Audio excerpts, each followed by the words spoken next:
It's the Hunt for October presented by Budweiser, the Red Sox and the Yankees. Always a special rivalry. And tonight from Yankee Stadium, with the Red Sox in first place and the Yankees on the chase, it's Game 1 in New York.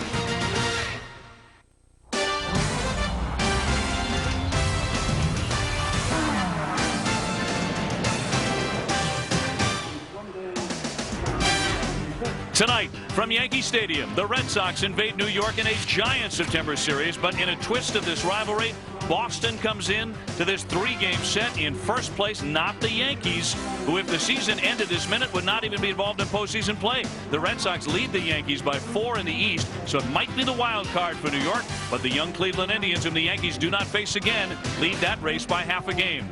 Very pleasant Friday evening, everybody. Welcome to New York. Dave O'Brien along with my partner Rick Sutcliffe. And Sut, for so long it was the Yankees in this rivalry who had the hammer. But go back to last October, and the Red Sox with that amazing comeback in the League Championship Series. Then they won the World Series. Now here in September, they are in first place. It's the Red Sox as the top dog. I don't think Joe Torre is familiar with where he's at right now. No question their roles have reversed. To me, for the New York Yankees, the league's perception of these Yankees has changed with the recent playoff losses that they have experienced.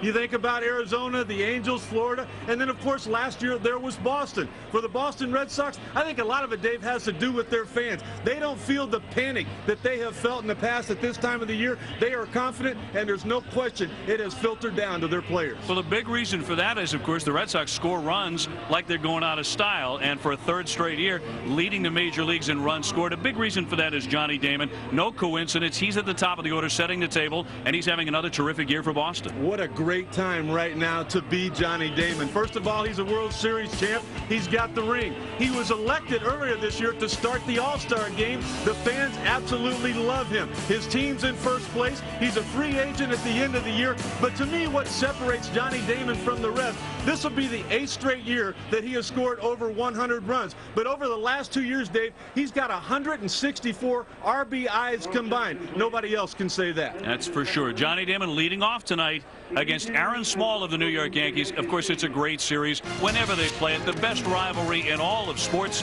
always has a chance to be an American classic. It's David Wells against Aaron Small in Game 1 coming up next.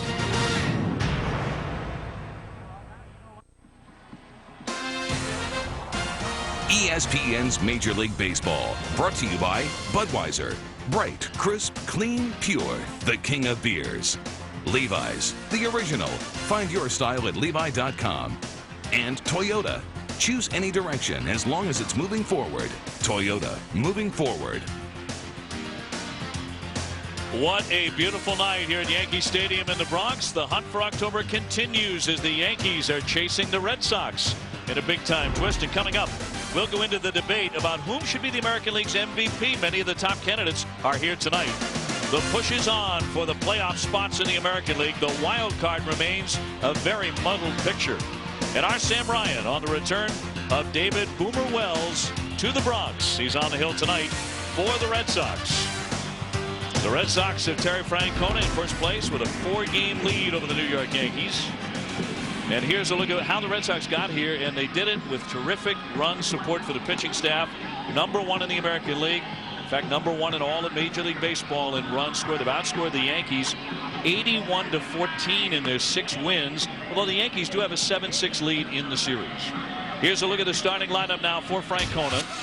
Johnny Damon hitting .321 will be followed by Edgar Renteria, and then David Ortiz, who's already driven in 122 runs. And over the last couple of years, he has already hit 10 home runs here at Yankee Stadium. But the one we'll all remember was in Game 7 of the American League Championship Series. Dave, he hit that 2-run homer. It gave the Red Sox the lead. They never trailed. They went on to be world champs. Well, the Red Sox with so many grinders in that lineup, and David Ortiz would qualify as well. Trot Nixon, Varitek, Millar, Miller, and Graffinino all up against the right-hander Aaron Small. This isn't how Joe Torre drew it up when he started looking at his team in spring training. Aaron Small and then Sean Chacon in the first 2 starts in September against Boston. Yeah, Aaron Small, the thing he was most noted for throughout his 2-year Major League career, he was a high school teammate of Jason Giambi. Well, things have really changed. He's a sinker, slider type guy. He really relies on his infield. He works quick. If they play good defense, he could pitch well. Well, for 7 straight seasons, Boston has finished second to the Yankees in the American League East. But tonight, on September 9th, they're ahead by 4 as Johnny Damon, a big reason for that, digs in against Small. 321, 9 homers, 70 runs batted in. 70 from the leadoff man, Johnny Damon. And he takes outside ball 1. I think the biggest difference offensively, these two teams this year, batting average with runners in scoring position. Boston 30 points higher than the Yankees. Swinging a line shot out to right, coming on, and it will not be made by Lawton. It drops in for a base hit. So Johnny Damon with a little floater to the outfield, and he is on quickly against the Yankees. Right off the bat, and we talked about it being important to play good defense behind Aaron Small. They boot a ball that should have been caught. But the guy who won the Gold Glove for the Yankees last year, the first position player since Bernie Williams did it back in, 2000. Derek Jeter with that Gold Glove last year. 13 errors this year, but the captain is solid. Edgar Renteria gets in, the Red Sox shortstop, hitting .283 with 7 home runs. And we'll see how the Red Sox play this one. In the first inning, he is bunting, and he pops it foul out of play. Not a bad idea right there. Renteria was doing that on his own. I'll tell you why, because Small and Chacon, who pitches tomorrow, unlike the other Yankee starters, really give Jorge Posada a chance to throw somebody out. So Damon right now to steal a base would be more difficult than usual. Renteria having a tough month of September, although it's early. 6 out of 30, a .200 average so far in the final month of the regular season. As far as full month, there are a couple of games in October before the playoffs. The count 0-2 on him. David Ortiz up next. He has been a Yankee assassin over the years.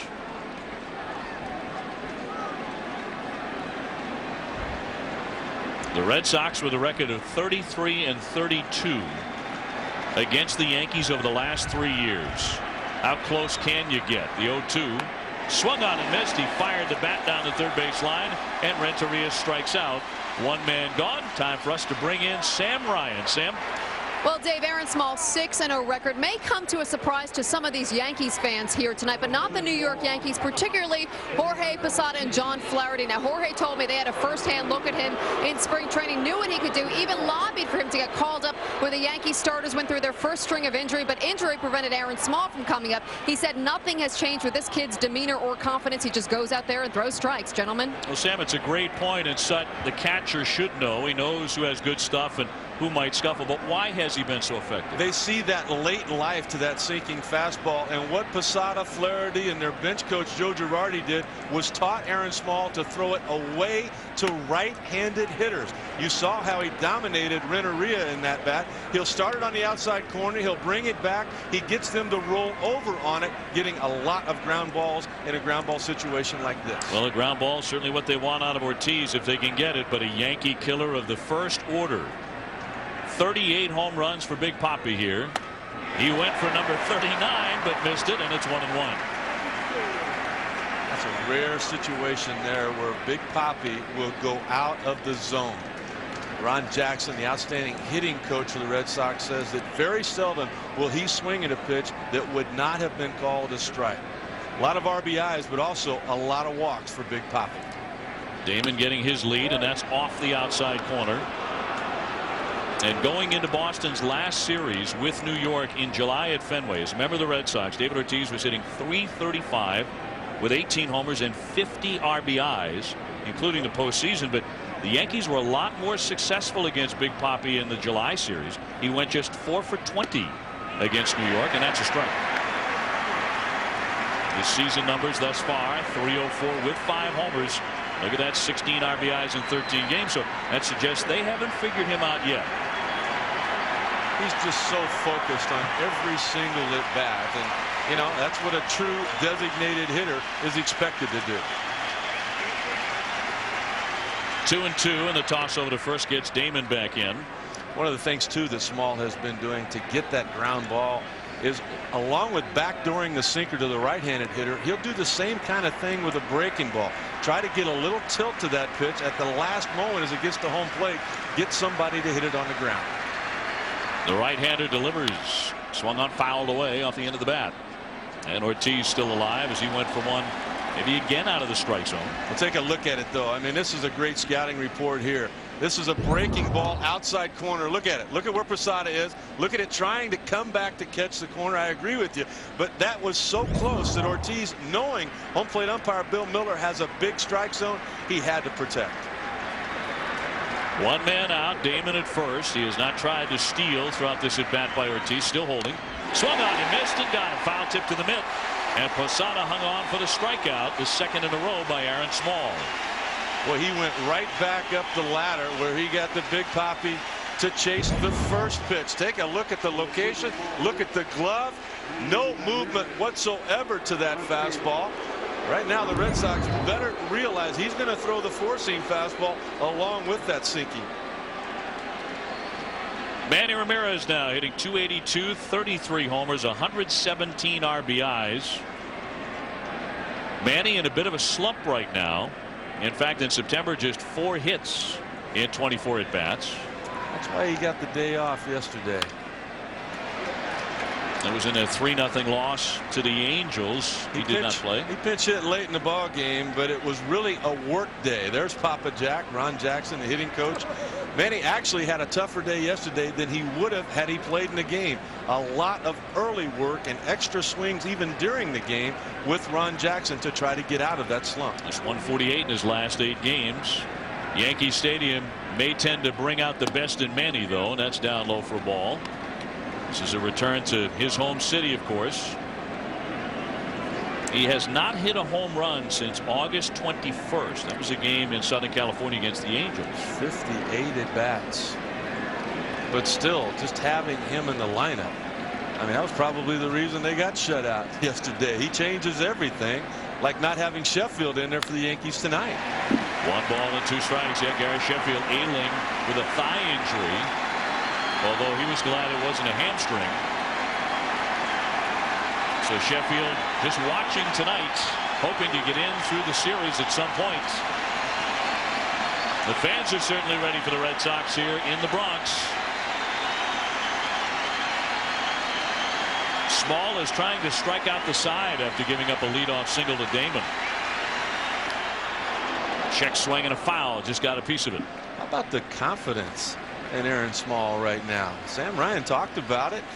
I mean, the ability to throw that fastball in almost the same location of the pitch that he got David Ortiz to strike out on. Just missed getting past the bat of Manny Ramirez.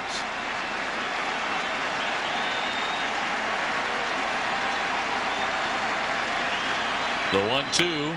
Little dribbler toward third, charging A-Rod, bare hands. He throws too late, and everybody's safe. An infield single from Manny Ramirez. The way he's going, he'll take it.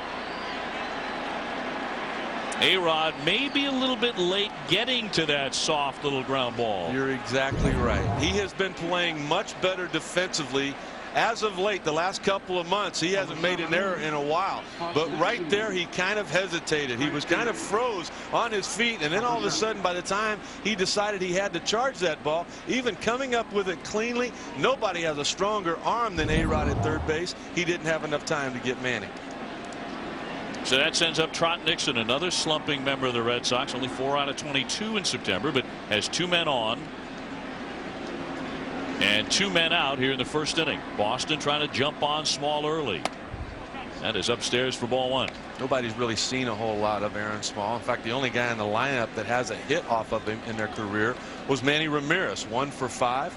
Trot's never seen him. Ortiz was 0 for 1. Bill Miller 0 for 3. And Johnny Damon 0 for 4.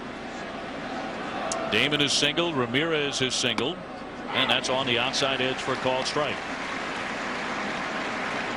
Small making his 6th career start, I should say 6th start this year, and the 33-year-old journeyman is writing quite a story for himself. Look at that, only 15 career wins. Look at the ERA over that 10-year span, and then 6-0 for the Yankees. Subbing for the ailing Mike Messina, as that one's loop foul out of play to the left. So the count 1 ball and 2 strikes on Nixon. Runners at first and second for the Red Sox. How about Joe Torre? When this season began, his team picked up 3 guys last year that won 15 games or more. Randy Johnson, Carl Pavano, and Jarrett Wright. he would have thought that one of them would be on the mound now, but no. And probably the guy throwing the best for his team right now is Aaron Small. Looking for his third strikeout of the inning. Popped up by Nixon instead toward left. A-Rod and Jeter and Matsui, and it'll be Derek Jeter handing off the baseball after catching it for out number 3. 2 men left. Small gets through the first without any harm done. Yankees coming up 0-0 here in the Bronx. Well, a beautiful night in the ballpark. Red Sox and Yankees 0-0 as we go to the bottom of the first inning. Rick Sutcliffe, Dave O'Brien, Sam Ryan with you as we go to the starting lineup of the Yankees. This is what Boomer Wells will be taking on tonight. Of course, he knows them all personally. Derek Jeter will lead things off, the shortstop, followed by Bernie Williams. And then Alex Rodriguez, who's already hit 40 and driven in 108. 23 home runs here at Yankee Stadium. He is only the second right-handed hitter in the history of the Yankees to hit 40 home runs. The other, you got to go back to 1937 when Joe DiMaggio hit 46.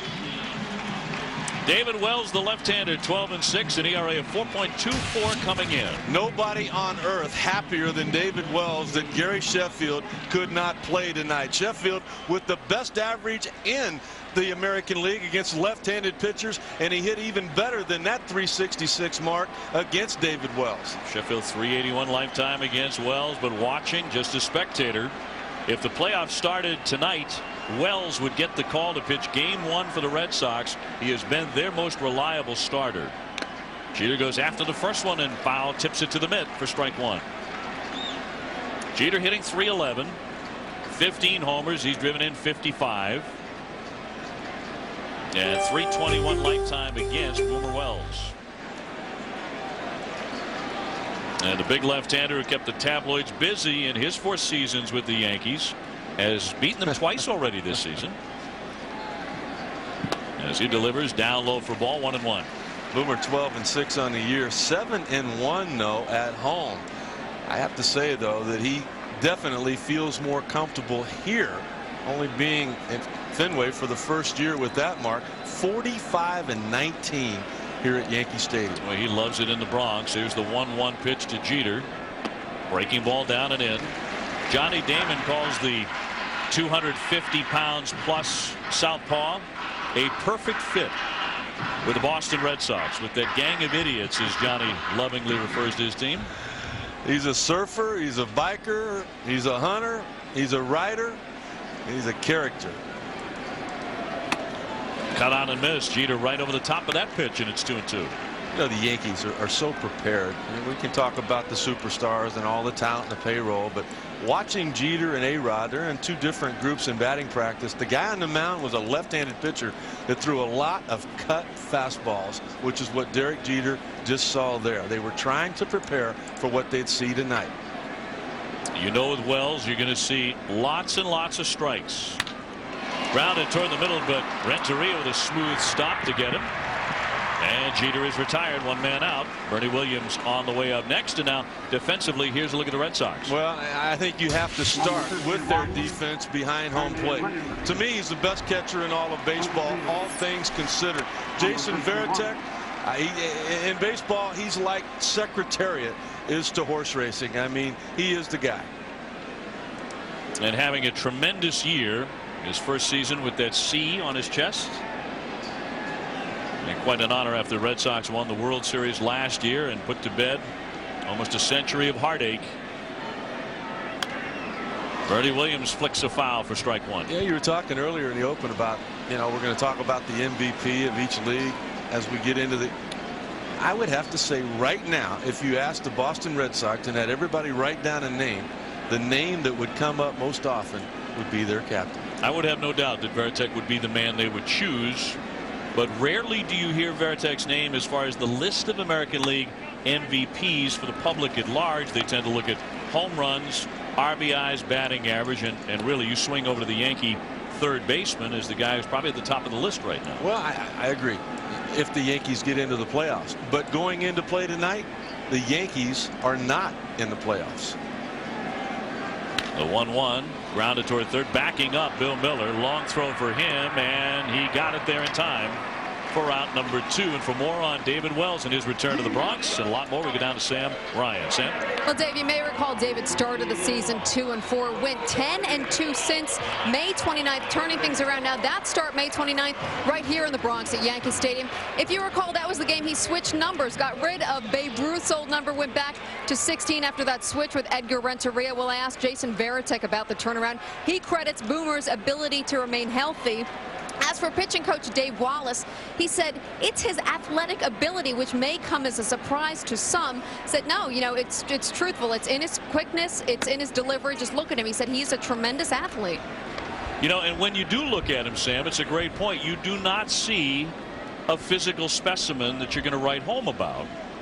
I mean, well over 240 pounds, probably pushing more like 265.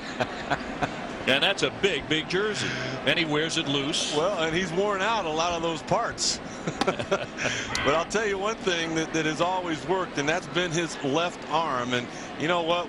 If there was any way for a scout to be able to get inside of a guy's heart, I mean, that's what David Wells has. He's one of those guys that still, at 42 years of age, has that desire to pitch the 9th inning. That's changed in baseball over the last 10 years.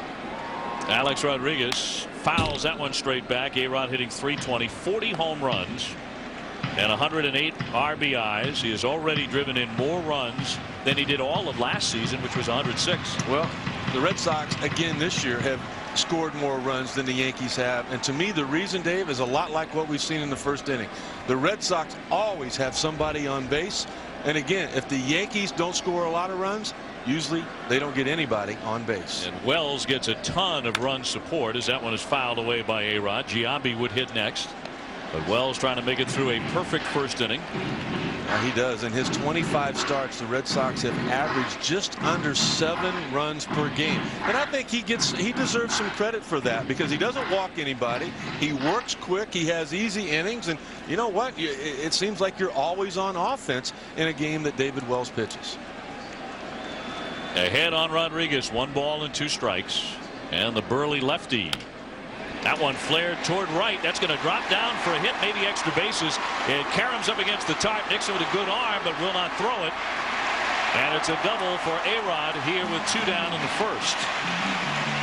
Just a little slicer over the first baseman.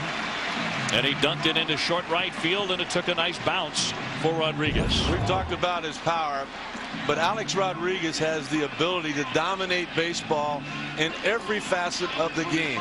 What he does right here is he just simply outruns Trot Nixon to the baseball. He has got tremendous speed, tremendous power, and having another tremendous year. So that'll send up Giambi playing first base tonight. 280, 27 homers. He's driven in 71 runs. Matsui to follow him if the inning is still kicking. No score in the first. The Red Sox and the Yankees. That always has a magical ring to it, doesn't it? First pitch is on the corner for a strike. It's always something, and a lot like what happens with David Ortiz of the Red Sox. Defensively, you'll see the big shift. Graffinino basically playing right in front of Trot Nixon out there in right field. Kevin Millar as deep as he could be. Renteria right back up the middle. Wells 0-1 offering. That one drifted away. Meanwhile, the Cleveland Indians, who have a half-game lead over the Yankees right now in the wild card race, have taken a 2-0 lead against Johan Santana. And the Minnesota Twins. Got to be a must-win for the Twins, having their big boy on the mound and knowing how far they're out. All of a sudden, there's a lot of momentum in Cleveland. And when you look at that schedule, we've just got a few games over 20 left on the season. They have 7 games left, Dave, the Indians, with the Kansas City Royals. In the last, what, 2 weeks of the season? Yeah. 1 ball and 1 strike on Giambi. He thought about it on the breaking ball, but held off it, and the count 2-1. He got fooled, and the captain got fooled. He'll go out and talk to Boomer. Somebody missed a finger that was put down on that series of signs. That'll happen from time to time, even with veteran guys, as you have here for Boston. You get a man on second, and the Yankees are so good. They're such a veteran team. Look at Renteria. He's looking for a heater up. Really an amazing job on his part to come back down and get it. If you get crossed up the other way around, if you're looking for a curveball and get fastball, you got no chance. He had a chance there and didn't panic, was able to keep A-Rod at second.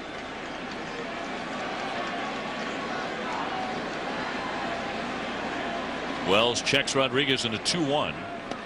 Another breaking ball downstairs. 3-1 on Giambi, so he has the hitter's count, and Wells unhappy with himself in this at bat. First base is available, but Hideki Matsui, who has driven in 104 runs, is up next. And 3 Yankees with over 100 RBIs.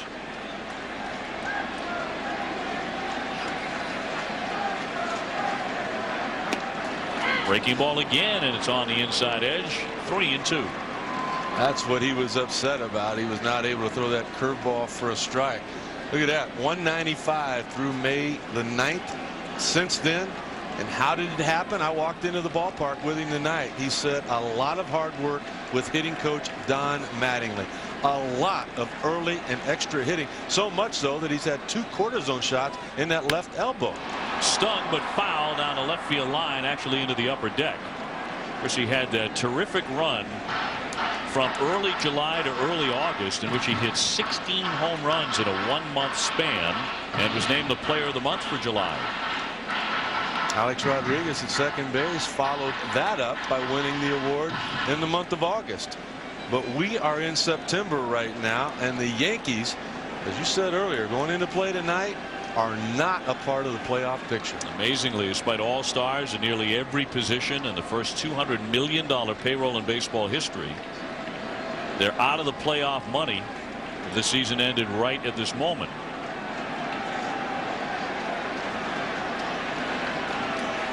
Rodriguez at second, 2 down, and the 3-2 on the way to Giambi. Breaking ball hammered foul. He certainly looked like he was sitting on that pitch and got it, but could not hit it straight. A little bit of confusion here. Breaking ball again, but look where Veritek goes. He's sitting on the inside corner, and I really don't think that's where Boomer wanted that pitch. You can see him look in at the captain. Veritek coming out. They have kind of been out of sorts here throughout this at bat with Jason. Well, so how does this happen? Here we are, September 9th. Veritek has caught a lot of well starts, so why wouldn't they be in perfect sync right now? Well, because one thing about David Wells, at this point in his career, he doesn't throw 95 anymore. He has to locate everything, and he will move the curveball, changeup, and fastball around from side to side. Right there, he saw the curveball down. He probably didn't look long enough to see the last part of it, which was the location Veritek gave. 3-2 again. Little looper. That's going to drop into the outfield, but a play at first base. And thrown away. Here comes A-Rod. He's going to come on in to score. Giambi taking off for second. So miscommunication not only between the catcher and the pitcher here for Boston, but also on that play at first base. Millar tried to get back, but the throw was way offline. And the Yankees draw first blood on this Friday. 2 mistakes on that play right there. One on the part of David Wells. You have got to get over and cover. He sees the ball hit there, and he thought right away it was a base hit. He forgot where Tony Graffinino was positioned at. The second mistake was on Kevin Millar. John Olerud, the much better defensive first baseman, would have known what happened there and would have eased over to first base. The inning would have been over. Graffinino let the throw go as he was supposed to. Nobody was there. Nobody backed it up, and Alex Rodriguez continued to score. So it's a single and error on Graffinino. No RBI for Giambi, as A-Rod came scampering home easily on the fired off the line kind of throw by Graffinino. That's a tough error right there. Graffinino did absolutely nothing wrong. The pitcher and first baseman were the 2 guys that made the mental mistakes. Matsui now, as the inning stays alive for the number 5 hitter. He's batting .296 with 21 homers and 104 runs batted in. You know, even a guy like David Wells, this is his 18th year at the big league level. When that ball was hit, his first thought was, all right, base hit, I've got to go back up home. he did not realize, he had forgotten that the shift was on and that Graffinino had a chance to make that play. If David Wells, I know he's athletic and he can do some things, but he's still not very fast. If he doesn't break right away, he's going to lose the race. Bounding ball, but foul off first base. And how much of what we saw, and even with Wells maybe not focusing as he should, is a result of not syncing up with his catcher. He's a rhythm guy. He really is, and it was a long at bat, untypical of David Wells with anybody at home plate. You're going to be careful with Jason Giambi, but as you said, you got Posada with 20 homers, over 100 RBI. You're not going to pitch around Jason with this guy behind you. Matsui has been up to face Wells on 12 occasions. He has 3 hits against him. We mentioned Alex Rodriguez and Gary Sheffield have, like Matsui, also reached 100 RBIs here in 2005. 3 balls, 1 strike, and a long first inning it's turning into for Wells. 25 pitches now. And that coming on the heels of his last start, which was a complete game. You know, he'd like to cruise to the first 3 or 4 innings to get deep into the ball game. They're coming off a terrific effort, a complete game win against the Orioles on Sunday to pick up his 12th win of the season. Giambi at second, 2 down, a run in for New York.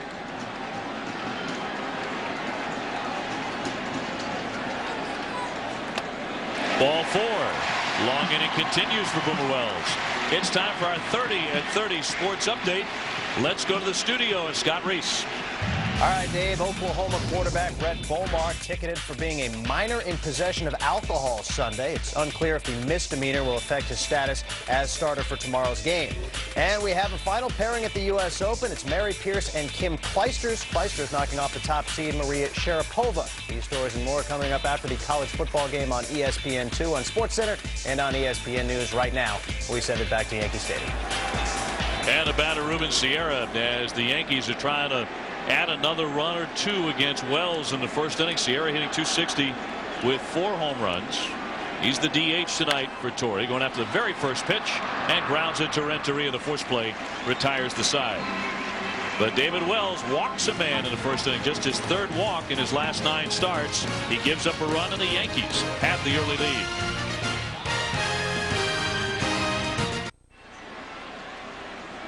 That is domestic goddess Martha Stewart on hand to see the Yankees, who have a 1-0 lead over the Boston Red Sox going to the top half of the 2nd inning. Yankees just finished up another rough series with the Tampa Bay Devil Rays, who make Joe Torre and company feel like they are under house arrest or something, the way they've beaten them up. I mean, losing 11 out of 16. I love how you just kind of intertwine that whole paragraph. They're working on that since noon today. Here's Jason Varitek hitting .291 with 21 homers, 65 RBIs, but 0 for 12 in his last 4 games. Well, he's so good, though, at not taking his at-bats to defense and vice versa. I mean, he's cleared his mind on what happened in the first inning and trying to hit. 1 and 2. Aaron Small struck out a couple of men. Renteria and Ortiz back-to-back in the first inning. Got Trot Nixon to pop up with 2 men on in the opening frame. And the Yankees got a quick score on his behalf in the bottom of the first. Lunging but fouled away. You talk about the Tampa Bay club and how the Devil Rays have beaten up on the Yankees. They still have to face them 3 more times.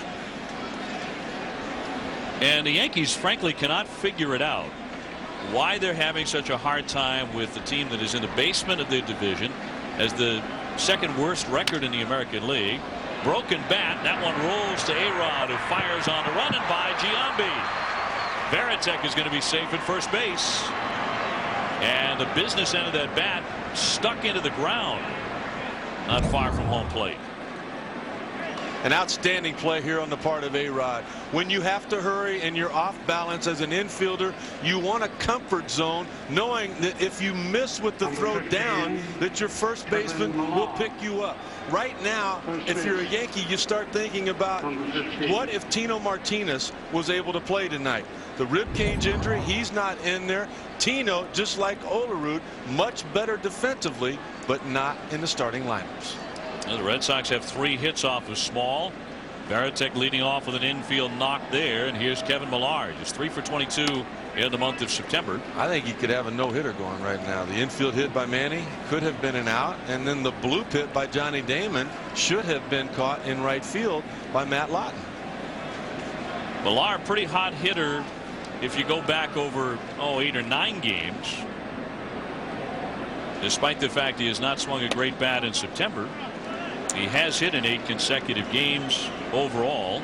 And really the reason he's in the lineup tonight as opposed to John Olerud was Olerud had played the last 2 nights, and with a day game tomorrow, Terry Francona, the manager, Theo Epstein, the general manager, just felt like, you know, they were pushing it a little bit, trying to get that much out of Olerud. Pops this one up on the infield. Here comes Giambi, and there's Posada. Posada will make the catch. 1 man out. Bill Miller up next.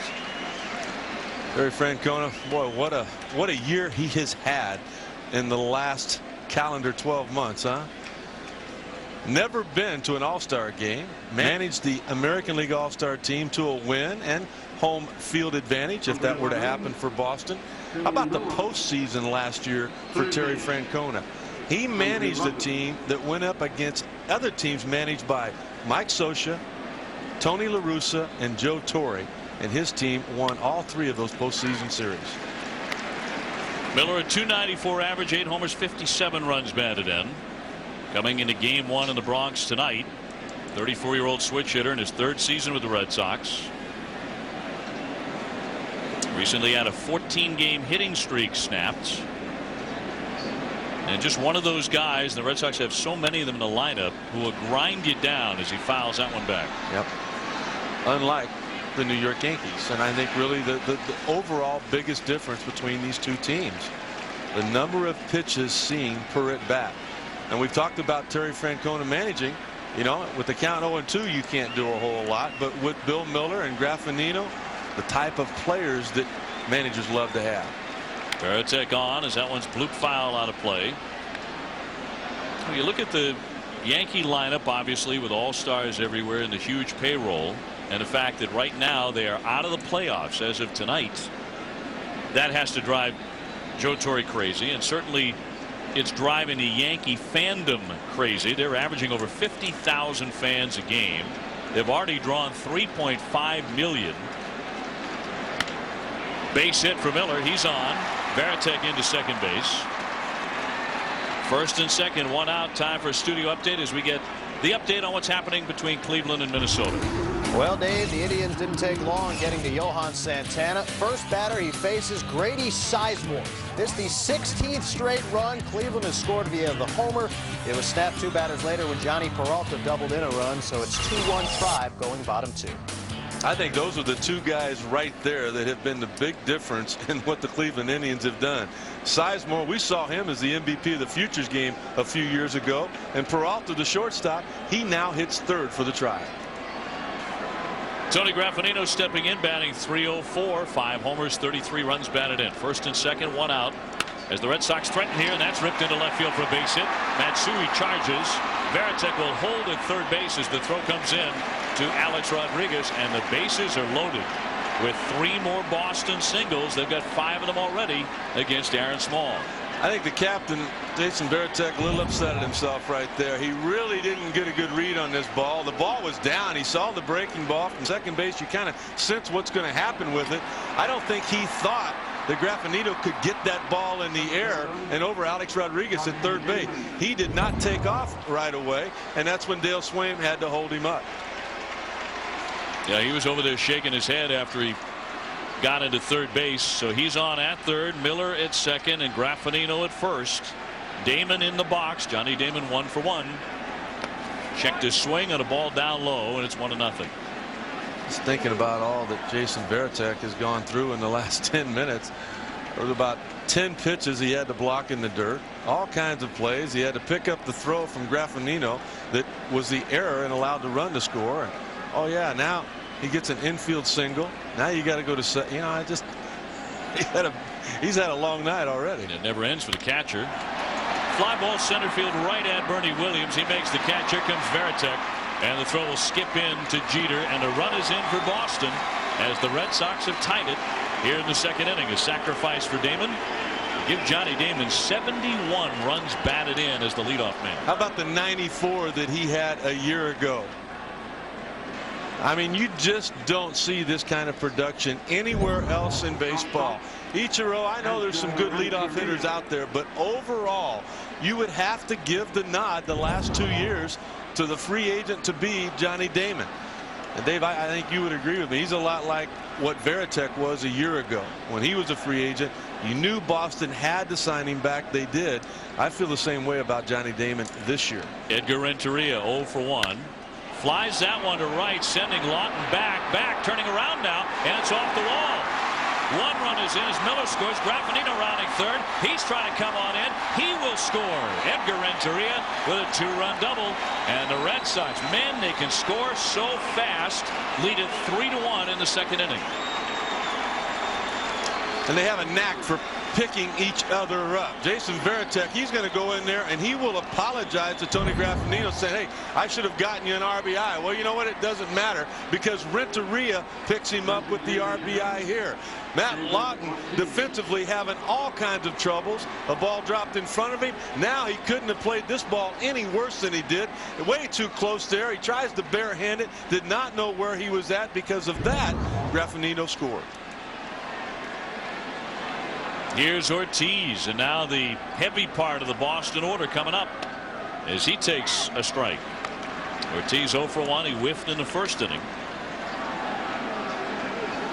But 122 runs batted in for him in this inning. 4 hits, 3 runs. As opposed to a pretty good first inning for Small, who got through it with 2 strikeouts.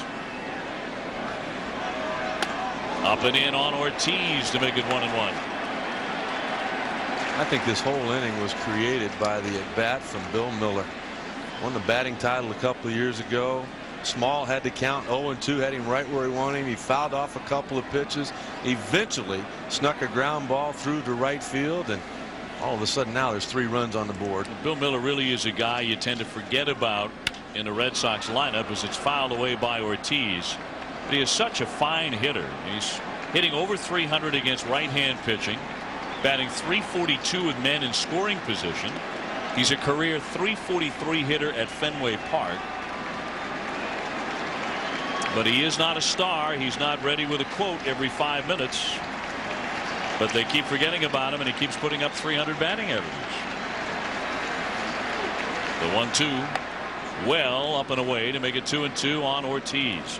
That's going to be a tough call in the offseason for the Boston Red Sox. Bill Miller, too, is a free agent. You bring him back, or if you do, what do you do with Kevin Youkilis? They have been grooming young Uke for that position, and a tough call for the front office to make. Ortiz, the top RBI man in the majors. Hits it sharply. Nice backhand stop by Jeter and gets him for the final out. But it's a big inning for Boston. Boy, they've had a season of big innings. They get Small for 3 runs on 4 hits, and the Red Sox lead it 3-1.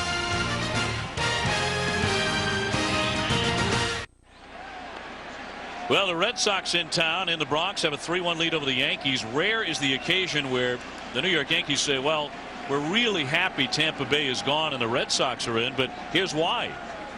Now you see how Tampa Bay has abused the Yankees. They just took 2 out of 3 from New York here. And New York with 4 blown saves against the lowly Devil Rays, who have the 2nd worst record in the American League, but won 11 out of 16 so far against New York. You know, watching that series the last 3 days, they just made the New York Yankees look old. Kind of like the Cassius Clay versus Sonny Liston kind of thing. Posada hitting .250 with 15 home runs, and the breaking ball sinks in there for a strike. Jorge turned 34 earlier in August, and well, when you know, he's been a great player for a long time, but when you look at the numbers, a couple of years ago with 100 RBIs, last year 80, now only 56. Swing and a drive. This one's shot deep to left, and this one is way gone. A home run. Make that 57. His 16th of the year. He takes Wells out of the ballpark. Yankees get one of those runs back. It is now 3-2. He's been nicked up a lot. A lot has been expected of him this year with all of the injuries to the starting rotation, all of the different guys that he has worked with. But he is always a threat at home plate. Cut fastball, middle in. 399 out there to left center field, and Manny Ramirez barely moved as he just turned and admired.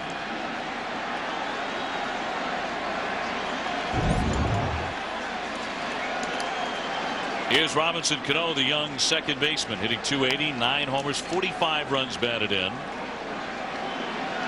The Yankees recently picking up Mark Bellhorn, former Red Sox second baseman. Not in the lineup tonight as Cano gets the start. Matt Lawton will follow for New York, and that one is in there for a strike. I'm a little surprised with that. I kind of thought the switch hitter Bellhorn would be in the lineup against the left-handed pitcher. There's a look at, you know, it doesn't look like the Boston Red Sox version of Mark Bellhorn, but believe us, that is him. He has gotten really clean cut in a hurry. That one rattled right at the feet of Millar. He'll make the stop and the out. One man gone. Bellhorn was funny about it the other day. He said, if anyone's worried about me bringing Red Sox signs to the Yankees, forget about it, because we hardly had any. And he said we forgot about him anyway. It's pretty much how the Red Sox played. And he said it's nobody's advantage. He might have said that, but I'll guarantee you they have changed the signs somewhat, and they will change them again if and when the Red Sox get into the postseason. You can't take a chance on word getting out and it costing you a ball game, particularly as close as everything is. Here's Matt Lawton, who had trouble with that Edgar Renteria double moments ago, hitting .133 with the Yankees. This is his third ball club this season. Overall .259. The first 100 games he played with the Pirates. They traded him to the Cubs, and then the Yankees acquired him in August. He's really struggled since he got here, and of course, you know, Lawton is from down there in, I believe, the Mississippi area, and well, you know that there's a lot going on in his mind. It's a lot more important than baseball. Put in play, Graffinino throws him out. 2 down since the home run of Posada. Well, Saturday, ESPN has 2 great college football games in prime time. First at 5:30, Steve Spurrier leading South Carolina into Athens as they try to contain number 13 Georgia. Then at 9, it'll be number 5 LSU against number 20 Arizona State in a meeting of 2 teams with national title hopes. College football primetime presented by Polaroid on ESPN Saturday at 5:30 and 9. You know, Dave, just to finish up on that thought with signs, what they'll do is if you know, if we look at third base coach Luis Sojo, he will have a hit and run sign, and what he will do is he will come up with a sign that means nothing's on. Knocked down by Miller. Does he have a play? He does. He throws and gets Jeter. Millar held the bag. Beautifully done by Miller. Never quit on the play as he slid to get down and get it, and then fired on to get Jeter. That is the second great defensive play by Bill Miller. What a night he is having. We saw him go to his left. Now he goes to his right. He's got a base hit. He scored a run, and he is playing terrific defense. Viagra. Ask your doctor if Viagra is right for you. And delicious Starbucks double shot espresso drink. An invigorating blend of espresso and cream. Bring on the day. Red Sox with a 3-2 lead over the Yankees as we go to the top half of inning number 3. Rick Sutcliffe, Dave O'Brien, and Sam Ryan with you as Manny puts it in play up the middle. Jeter with the stop and a nice balletic toss on to first. Manny Ramirez, who had an infield single in the first inning, is 1 for 2 tonight. He still doesn't look like he's swinging the bat real well right now. Pulling off that pitch. Jeter was playing him in the hole. He had a long ways to go, but as you said, he covers so much ground and does it so gracefully.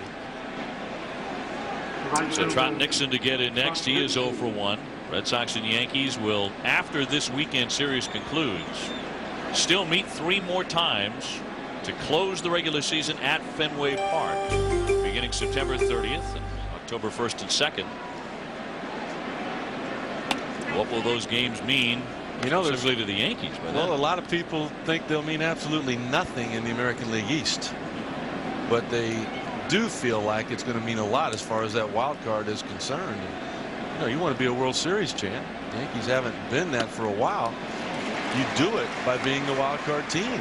Well, if you do the math, the Red Sox have only to go 14-9 the rest of the season to win the American League East for the first time since 1995. If Boston goes 14-9 these last 23, the Yankees have to go 18-5 just to tie them. Fouled away by Nixon. So obviously the numbers for the Red Sox look pretty sweet at this point on September 9th. Here's a look at Boston's remaining schedule.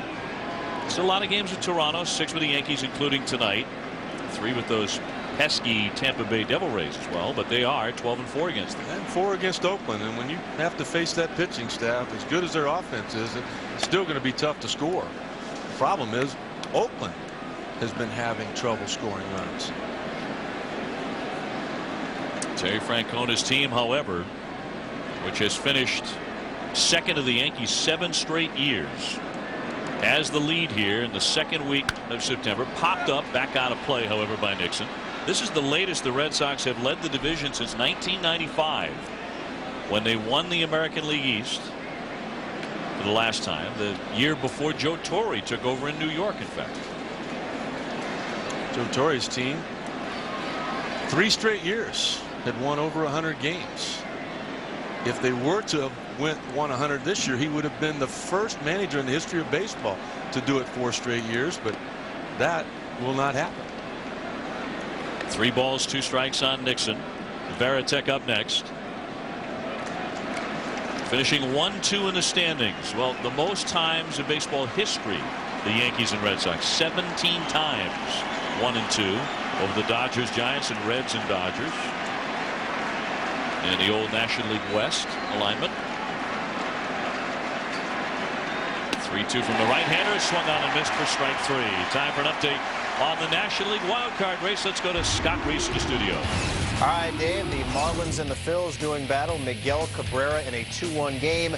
Knox went into right center. That'll play Jeff Conine. It's now 4-1 Florida as A.J. Burnett searches for career victory number 50. Gentlemen. I think it really crushed the Phillies with what happened against Houston. The Astros coming back and scoring runs in that 9th inning. That created that gap between those 2 teams. And the Mets had a dreadful loss on Wednesday night in Atlanta, when twice they blew leads in the 9th and 10th to cough up a game, and the Braves wound up with a sweep there, and that might be it for the New York Mets. Is that not where, I mean, you get down to how important particularly a closer is to a manager? I mean, managers start getting questioned because of a guy like what happened with Braden Looper. You know, he blew the save in the 9th and then again in the 10th. Willie Randolph has a lot of questions to answer. Joe Torre's success, I guarantee you he has to give a lot of that credit to Mariano Rivera. Bruce Bochy would do it to Trevor Hoffman. Tony La Russa, the same thing with Jason Isringhausen. 2-1 to Veritek is in there for a strike, which to me adds even more to the luster of what the Red Sox have done, because they have not had Keith Holt, certainly not healthy. Got him back, but he's not at that level yet to close games for Boston. They haven't had Schilling, and yet here they are in first place, fouled away by Veritek. And I honestly think the answer to that solution is to go back to where it was 2 weeks ago and use Curt Schilling as your closer. You know, he looked good physically the last time out, but getting that arm strength back and being a guy that can throw a complete game might be asking a lot. Keith Falk does not look healthy right now, and unless he gets better, I think Schilling is the best answer that they have. 2-2 fouled away again by Veritek. Wakefield's throwing great. David Wells is throwing great. Bronson Arroyo, Matt Clement. What a great story he has been. He got shut out last night, but pitched well enough to win. And boy, for Matt Clement to come back after that line drive hitting, you know, you know, not everybody does, and he deserves a lot of credit for getting it done. You betcha. Plays like that have ended careers. The throw by Posada, was just trying to toss it back to Aaron Small, the pitcher, actually ricocheted off of Veritek's bat. Take a look at this. Posada's kind of lucky that his hand wasn't still on that baseball. Let's see right there. Look at that. I mean, look at him draw that thing back. Not one of those you see every day. Veritek was a little surprised. The 3-2. Down and in. Quite an at bat there for the captain of the Red Sox, Veritek, as he takes ball 4. Here we go again. We talked about the difference. 2 outs, nobody on. The captain could have just phoned it in, but look at the patience, look at the at bat, and look at Boston with another base runner. Well, the Red Sox had 2 base runners in the first inning, had 4 of them in the second, and another one here in the third. It always seems, and the Yankees say this too about the Red Sox, they have a base runner every inning. They've always got at least 1 man on, where the Yankees have not. Millar fouls that one off to the left for a strike. He is 0 for 1 with a pop out to the catcher. I remember last year Ron Jackson, the hitting coach for the Red Sox, talking about, well, you know, the Yankees have done it for years. You don't win many ball games with solo homers. You don't lose many ball games with 3-run homers. So our key is just to follow the lead that they have given the rest of the league for the last 10 years. Get people on, then hit 1 out. Waved at and missed by Millar. 0-2 the count. When you look at the 2 clubs here tonight offensively, you're looking at 2 of the best offenses in the game. The Red Sox make a pretty good argument. They are the best offense in baseball. Look at that. Almost 6 runs a game.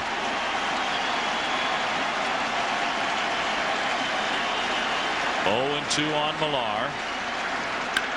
Hit sharply. Fair ball. That one ate up A-Rod as he dove and could not get to it. Down the line it bounces. Varitek into third. He's being waved in. Here's the throw by Jeter. It skips the tag. A collision. He is out at home. Varitek cut down at the dish. And the Red Sox denied in this inning. Millar hit the daylights out of it. A-Rod could not make the stop despite the diving effort. But Jeter fired a 1-hopper right into Posada. He had the tag waiting.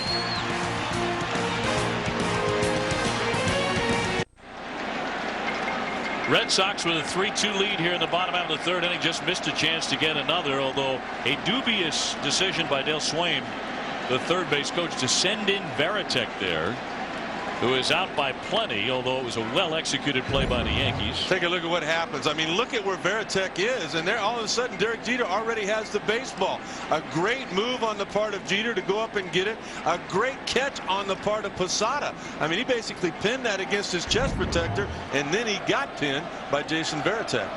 And Posada hung on. Another look at the collision at the dish. Well, there's always going to be some collisions and some excitement between these 2 teams, but really surprised that the third base coach for Boston sent Varitek in that situation. You got a catcher, you got Jeter involved, and you would have had Bill Miller coming up. Bernie Williams is 0 for 1. He's grounded out. He slices that one foul.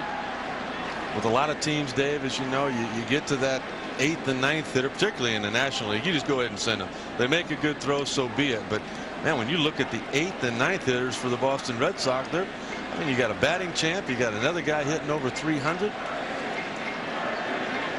So it remains a 1-run game. Swing and a miss. He strikes out. Varitek said he tagged him. He throws on anyway, but he did get him on the tag to strike out Bernie Williams. Let's go to the studio. Timer and update. Here's Scott Reese. All right, Dave. Braves and the Nationals. Atlanta draws first blood with Andrew Jones. RBI number 115 on the season. That is 1 shy of his career high. His Chipper scores. It's now 2-1 Braves, top 4. David Sutton, thank you. Well, Chipper says that the MVP in the National League is his teammate Andrew Jones. Boy, what a run he has put together. But I don't know. You got the best team in St. Louis. I think they have the best player. I think Mr. Pujols will finally win that award. Well, he homered twice last night. Albert Pujols did. Here's Alex Rodriguez. He has doubled and singled, doubled and scored, I should say. The man behind him, Giambi, singling him in the first inning. Now, A-Rod has hurt Wells in the past. A .338 average with 7 home runs against the left-hander. Bases empty, 1 down, 3-2 Boston. Right along with that, when you 338, as you mentioned, that is in 65 at bats. I mean, those are amazing numbers against David Wells. Not many people can say that. Well, of course, A-Rod with outstanding numbers across the board. 40 homers, 108 runs batted in coming in. Is he, without question, your American League MVP? If they get into the playoffs. If they do not get into the playoffs, however, right now the Yankees are out of the money in the wild card and certainly the division. Who would you go with? I told you. I honestly would go with Jason Varitek. That would be my vote. If Varitek wins it under those circumstances, although his numbers are impressive certainly for a catcher, that would be a little mindful of Kirk Gibson winning it with the Dodgers when he had the big year. Yeah. But it wasn't a huge year. You know, he hit in the 280s, he hit a few home runs, but it seemed like he had such a huge impact as a man, as a player for that team. Well, the trophy says most valuable player. There's a lot of ways, Dave, as you well know, to contribute. You can't measure the things that Jason Varitek does for the Boston Red Sox by any statistic. There's nothing there. Terry Francona said it real simple. Without him, we don't win.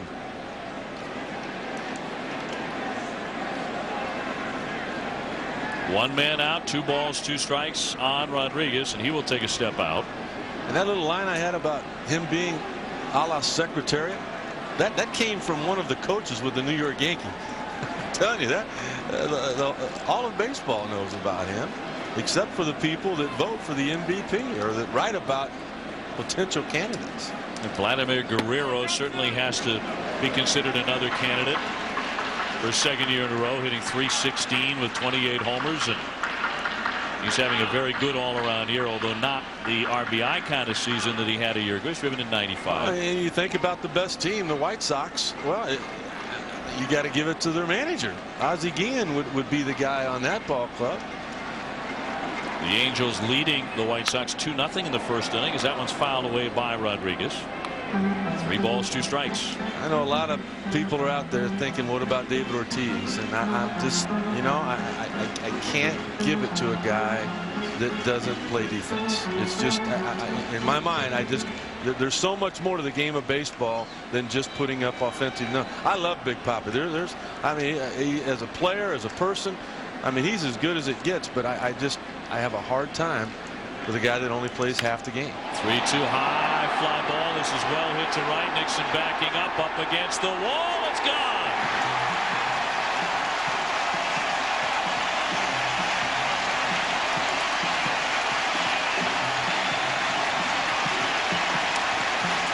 Alex Rodriguez with his 41st home run, a solo drive here in the 3rd inning to tie it up with the Red Sox.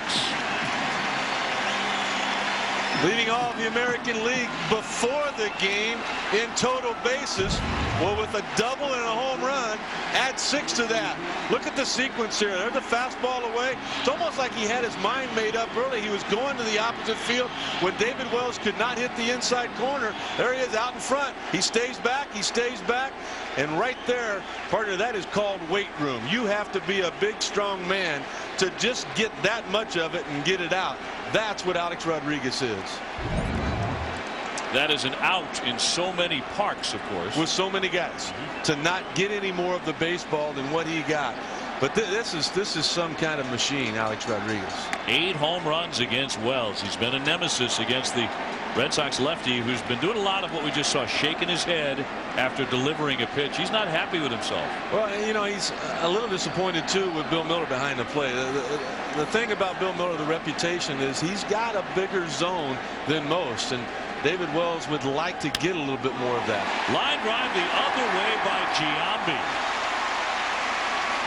With the shift on big time, he goes to left field for his 2nd hit tonight. He's 2 for 2. We'll go back to a pitch that David Wells was not happy with, though, against A-Rod. Take a look. Well, this is the 2-2 pitch right here, and he's wanting to get that pitch at the knees on the outside corner. I know it's a big man, but that was a good pitch that most of the time Bill Miller will call a strike. David Wells did not get it. Instead of 2 outs and nobody on, there's a man on and a tie score. Wells certainly leaves his emotions out there for everyone to see, including the home plate umpire. That's how he got into trouble before that recent suspension with Larry Poncino behind the plate, and eventually got run. Made contact with Guccione, the umpire, who was at 2nd base that night. Swinging a pop-up off the bat of Matsui. And Millar will put it away for the 2nd out. Well, that's right. We've got Bill Miller behind the plate tonight. Bill Miller at 3rd base for Boston. We go back to July 2nd, and here it is again. David Wells letting the umpire know I am not pleased, and then the hit later. He's just disgusted. And it escalated from there. There was eventually contact, not with Poncino, but with Guccione. Well, talking with David about that's what upset him, was the fact that the guy came in from second base and all of a sudden, you know, he wants to be part of the action. Well, what happened was the umpire from second base saw the glove motion towards the home plate umpire. He was just protecting his friend. I mean, there's a lot of tension in this ball game, and those things from time to time will happen. So we're all tied up 3-3. The Yankees have homered twice off Wells tonight. A-Rod moments ago, and Jorge Posada in the second inning.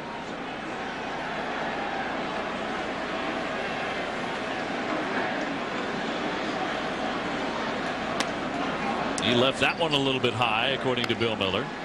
And not only do we have Bill Miller behind the plate, Bill Miller at third base, there's also Jeff Nelson umpiring third, former Yankee pitcher. He's got the hot corner tonight. Somebody take that hot coffee away from my partner. He's stretching now. Sierra 0 for 1. He's hit into a force out. Here comes Renteria to make the one-handed stop, and the side is retired. But A-Rod, the MVP candidate, has doubled and homered. He has scored 2 of the Yankee runs. He gets to David Wells for the 8th time in his career on that shot to right field to tie it at the end of 3.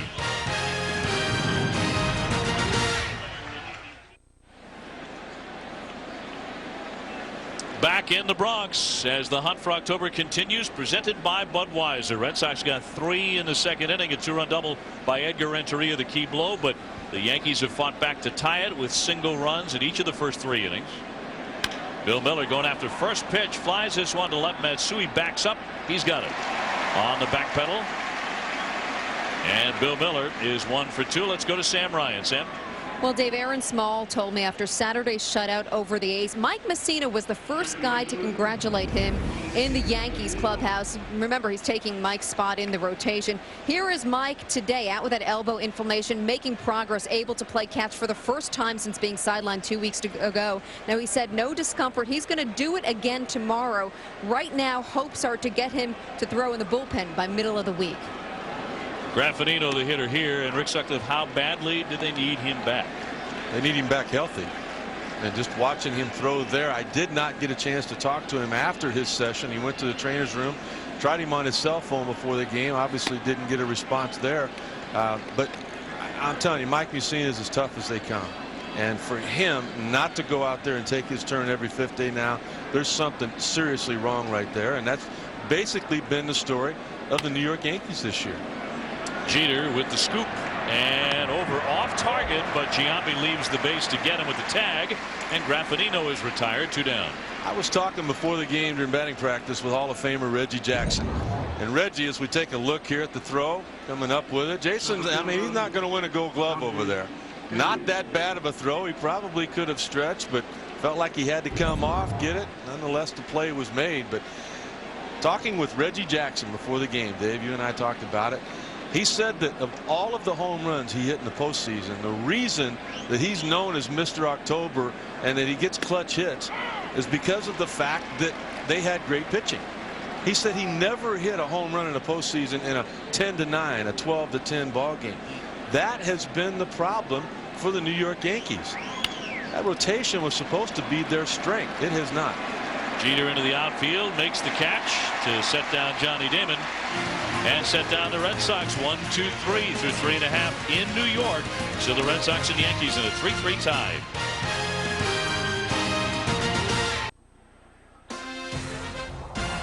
ESPN's Major League Baseball, brought to you by Viagra. Ask your doctor if Viagra is right for you. And delicious Starbucks double shot espresso drink, an invigorating blend of espresso and cream. Bring on the day. Bottom of the 4th inning, and Posada ready to hit. He lines that one into left center field for a base hit. Manny Ramirez over to cut it off, and it's a single for Posada to add to his home run in the second inning. So 2 for 2 against Wells, and a good start to the Yankee 4th inning. And they have 6 hits so far against their former left-hander. That's one thing about these New York Yankees, and a guy like Posada, Bernie Williams, Jeter, they've been here before. They've been here many times. They know what it takes to win. There's a couple of other guys that are trying to learn that. Here's a young rookie, Robinson Cano, but boy, they talk about him like they think he's going to be special. Cano 0 for 1. He is grounded out to first. Takes his first name from the late great Jackie Robinson, who was a pretty good bunter in his day. Nicely done by Wells to get him at first base. Posada is safely into second. Cano clearly bunting for a hit there, but you saw Wells with that athletic ability. And you saw some early work on the part of Cano working on doing exactly that. And Sam Ryan talked about it earlier. Dave Wallace talking about how athletic Boomer Wells is. He comes off the nice bare hand move. He turns, he spins, and he makes it look easy. Matt Lawton to step in against Wells here. David Wells now 42 years old, out of Torrance, California. I think he probably would have been a Yankee this year had he not got into the book business. I think that might have, you know, you can talk about all you want, and Boomer will talk about everything. He can still pitch. That's an amazing arm there on the left side of his body. He can talk about a lot of stuff, and he can probably talk as much as he wants. It's the writing it down that got him into a lot of trouble, as you mentioned, and especially when he wrote in his book, which was not warmly received by the critics, that in 1998 he was half in the bag when he tossed his perfect game. The pitch is inside for a ball on Lawton. 1 ball and 1 strike. There's been a lot of those situations for the Boom, man. Last year with the Padres, he fell with a glass in his hand, and I'm sure it wasn't an empty glass that he fell. He missed several starts there, but you know what? When he's healthy, I mean, he's a big game guy. 1-1. Line sharply caught by Renteria. No play at second base, but 2 down. As Posada got back, of course, there was the celebrated incident around dawn one morning in a New York diner, in a Manhattan diner, with a patron who got in the way of a couple of left hands, I think, of Boomer Wells. He is a colorful guy. Teammates love him. In trouble. I mean, they truly do. He does what he's supposed to do, and that's take the ball every 5th day and give your team a chance to win. You got a guy with a bad back. We'll take a look at the numbers there. The walk's really the only strange thing. A couple of home runs allowed. He got a bad back, but he loves to surf. You know, he rides. He's on his motorcycle all the time. I mean, that's not good for a bad back. But hey, this guy, I mean, he lives large. Well, this is his 8th team he has pitched for in about 19 years in the major leagues. Coming out of the San Diego area. Most years on a winning team of any active player. Jeter 0 for 2. Knocks out into the left center field. It's going to drop down for a base hit. Posada coming around to score. The Yankees have the lead for the 2nd time in this one. Back in front 4-3 on an RBI single by Jeter. I think that's kind of what Joe Torre envisioned. When he got Posada on, he put on the sacrifice bunt. You can try to bunt for a base hit, take it with you. That's by design because David Wells is on the mound. But now you've got 2 outs and you've got Jeter up. Put it in his hands, the opportunity to take the lead. Cano could have hit into a double play. Jeter would not have hit this inning. The sacrifice bunt worked. Derek Jeter does it again. So the inning's still going for Bernie Williams, who's 0 for 2. He's grounded out, struck out. Never very fond of facing Wells, against whom he is 16 for 72 in his career. But 2 singles in the inning and a run home for the Yankees, who lead at 4-3. Wells has given up 7 hits, including a pair of home runs. And Jeter walks back into first base.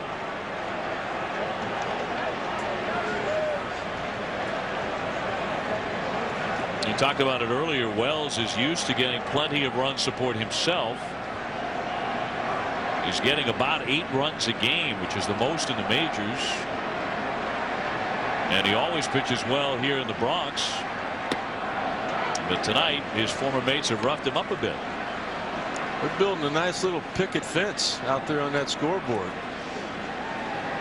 They have put up 1 run in each of the first 4 innings, trying to add to that lead right now here in the bottom of the 4th. It was in that first inning where he threw 27 pitches and gave up 1 of the runs. Guess you can tell where I grew up. Huh? Yeah. He walked a man in the opening inning. A rarity for Wells, as that one drifts outside for ball. It's 2-1 on Bernie Williams. 45-19 his career at Yankee Stadium. Of course, for 2 years, 2 different stints in '97 and '98, then 2002 and 2003 as a Yankee, he went 68-38. Now trying to beat New York. Here's the 2-1. It's fouled away off third base. 2-2.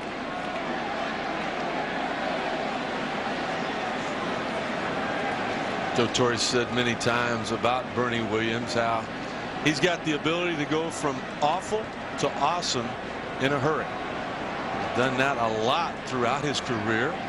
You got to wonder, with this being the last year of Bernie Williams' contract, and what a wonderful Yankee he has been, will this be his last year here?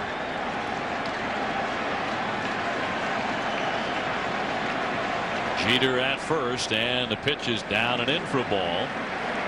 The Yankees have already declined the option on Bernie Williams. Of course, they can bring him back if they so choose. It doesn't look like it's going that way right now. Derek Jeter doing everything he can to get Bernie Williams a fastball to hit. Right before David Wells delivered that pitch, he really acted like he was going to take off, and you could see it. It looked like it took David Wells out of his rhythm. He didn't come close to home plate with that curveball.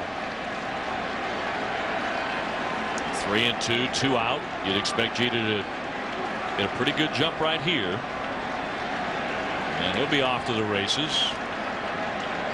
There he goes, and the pitch is nub foul back toward the net. I like what Terry Francona's doing now, though, keeping Kevin Millar on the bag, keeping Derek Jeter from getting a huge jump and possibly scoring on maybe just a base hit that's in a gap. He'll sacrifice that ground ball between the first baseman and the second baseman just to keep Jeter from scoring on something like that.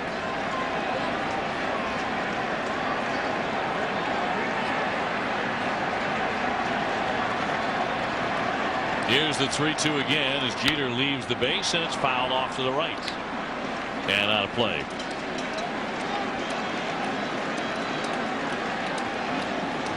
Bernie Williams with 12 homers, 59 RBIs. Not typical of the numbers he's put up over the years with the Yankees, but one of 10 players to play 15 seasons. All of the RBIs in the postseason. The 7th New York Yankee with 2,000 hits. There's just always been an elegance about him, to his offense, his defense, and everything that he's done on a baseball field.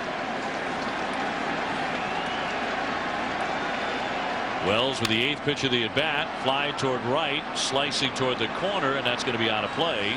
So they will do it again. Of course, earlier this season in particular, Bernie Williams, maybe for the only time in his career, actually heard some boos here at Yankee Stadium for some of his awkward play in center field, his inability to get to seemingly routine flares that he used to get to in his sleep before. All-time Yankee ranks, though, he is 5th in hits and runs and 6th in homers, top 7 in RBIs. They were even booing Mariano Rivera back in the month of April here. When they looked at that payroll, they looked for a team to go out there and win 130 ball games. It has not happened this year. Another pitch as the runner goes, ground ball hit pretty sharply, but Graffinino with a good stop and gets him. Side retired. But the Yankees are back in front against David Boomer Wells, a 4-3 lead. Big bats coming up for Boston. Renteria, Ortiz, and Manny Ramirez when we come back. Derek Jeter with an RBI single just moments ago has given the Yankees a 4-3 lead. The hunt for October continuing from Yankee Stadium in a huge series between the Red Sox and the Yankees in the best rivalry in sports. Edgar Renteria has doubled in a couple. That happened in the second inning. He's 1 for 2. And Renteria, new to this rivalry. Of course, he was with the St. Louis Cardinals last year, and the man who made the final out in the World Series. On a little comebacker to Keith Folk, and then came to the Red Sox as a free agent. Popped up, and Jeter is there. One fast out in the Boston 5th inning. Time for our 30 at 30 sports update. We go to the studio and Scott Reese. Scott. All right, Dave, Oklahoma quarterback Red Bomar ticketed for being a minor in possession of alcohol on Sunday. It's unclear if the misdemeanor citation will affect his status as team starter for tomorrow. And cycling's world governing body criticized world doping authorities and a French newspaper for alleging Lance Armstrong used performance-enhancing substances. These stories and more. Sports Center, 11 Eastern on ESPN2. Now back to the stadium. Scott, thank you. Line shot foul by David Ortiz, who's had a quiet night against the Yankees, and that doesn't happen very often. He's 0 for 2 with a strikeout and a ground out. Is there a better clutch hitter in the game of baseball today than this guy? Well, if there is, go ahead and name him, because I don't know another one who is superior to this guy. One huge hit after another in postseason play as well as the regular season. He pops this one a mile in the air, though, and Cano is there for the catch. 2 down. What a postseason Big Papi had, boy. Big Papi making an impact in all walks of life. Let's go to Sam Ryan for more on that.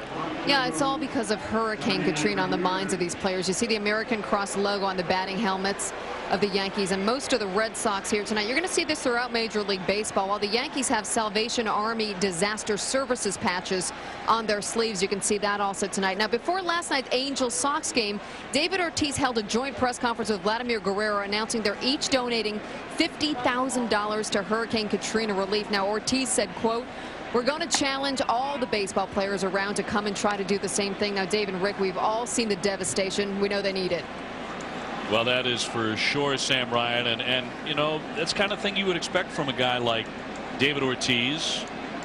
$50,000 out of his own pocket. Same for Vladimir Guerrero as Manny Ramirez takes one inside. He is such a big, lovable, happy guy.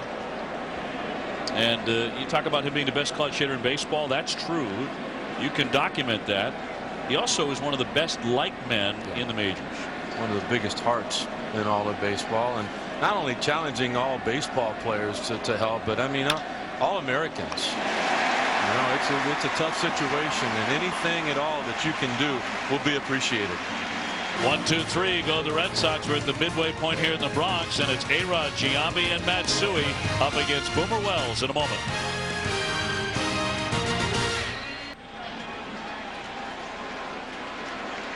It's the Hunt for October presented by Budweiser tonight from Yankee Stadium, where the Yankees lead Boston 4-3 in the first of a 3-game series. Always big when these two rivals go toe-to-toe.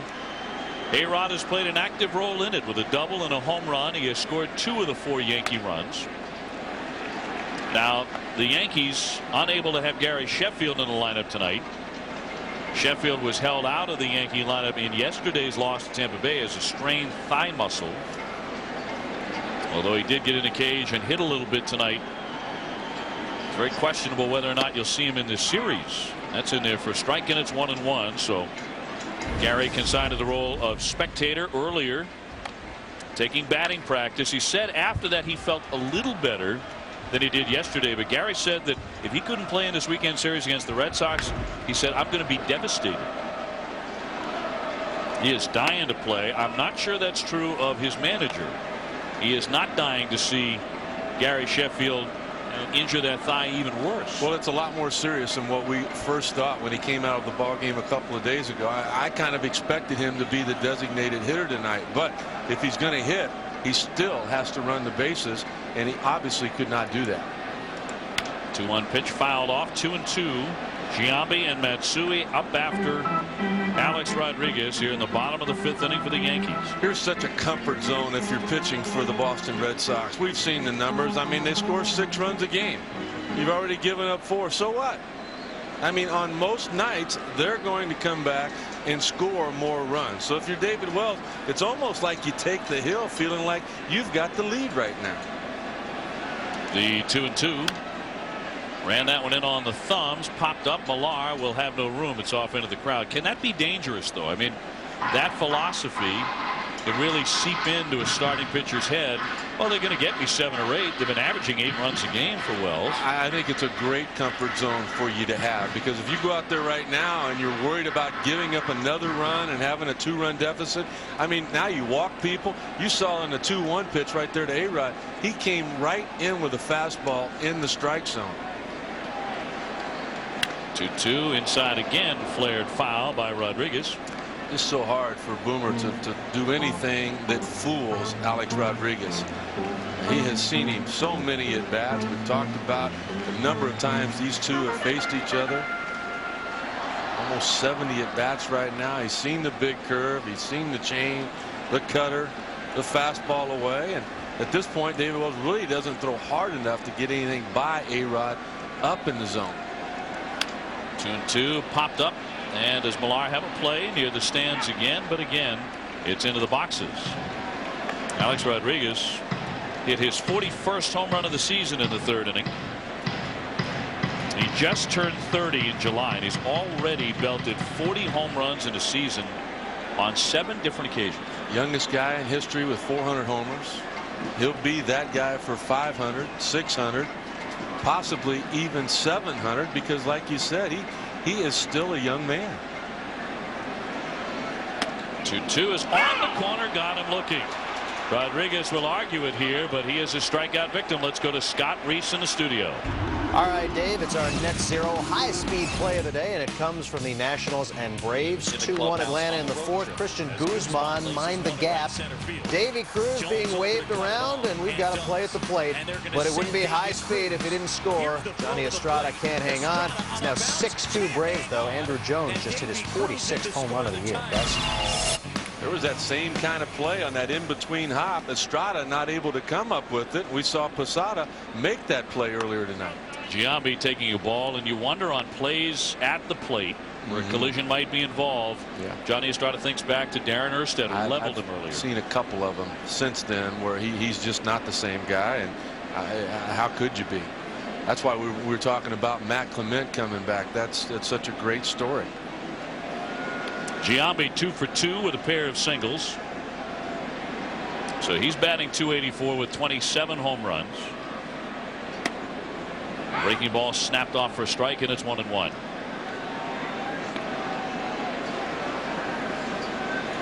Milwaukee has a 3-1 lead on Houston in the 3rd inning of that game. The Astros just seem to be catching fire again at the right time. As far as the National League wild card race, is the 1-1 fouled away. And Cleveland has a 3-2 lead over Minnesota in the bottom of the 5th in their game against the Twins. And Johan Santana.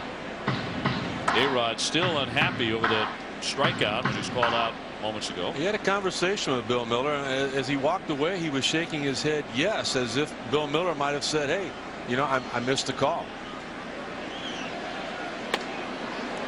Upstairs 2-2. Another look. It's a generous outside corner. We've seen a bigger plate than most. We talked about it before the game, and right there it was almost like, okay, you know, all right, I might have missed it. A lot of times, you know, an umpire will say that, and there's nothing else you can do but head off. Breaking ball bounced up there. 3 balls, 2 strikes, and again Wells is not happy with his delivery. Been knocked around a bit tonight to the tune of 4 runs, 7 hits, although one of the runs against him was unearned. The Yankees up by 1 against a man who used to be a key member of their rotation. Base is empty with 1 down in the 3-2. High fly to left, and Manny Ramirez has plenty of time to get beneath this one. 2 up and 2 down in the Yankee 5th. Time for an update on what's going on in the AL West. Let's go to Scott Reese in the studio. All right, Dave, the A's beginning a series in Arlington, and they busted out the lumber after Mark Ellis hit a solo home run in the 3rd. Mark Kotze a 2-run shot to make it 4-0. And oh, by the way, the Indians now up 4-2 over the Twins, guys. When all of the athletic offensive problems started was when Mark Kotze went down. He had some lower back problems. He is back, and all of a sudden their offense came back with him. Matsui has walked and popped up. He is 0 for 1.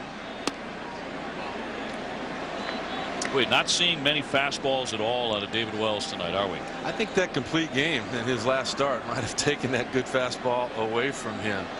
It's a real good fastball hitting team, the New York Yankees, but David Wells has the ability to command that both sides of the plate. He's really gone soft. This one shot out to left. Ramirez on the move, backing up, makes the catch, and the side is retired. Wells gets the 1-2-3 in any event for the first time tonight. Still 4-3 Yankees at the end of 5. Everything else, there's MasterCard. Gatorade Thirst Quencher. Gatorade. Is it in you? And Net Zero High-Speed 3G. Call 1-800-NET-ZERO or get it at netzero.com. Top of the 6th inning. Aaron Small, a big surprise for the Yankees. Pitching very well since allowing 3 runs in the 2nd inning. One pitch, he gets Trot Nixon, who is 0 for 3.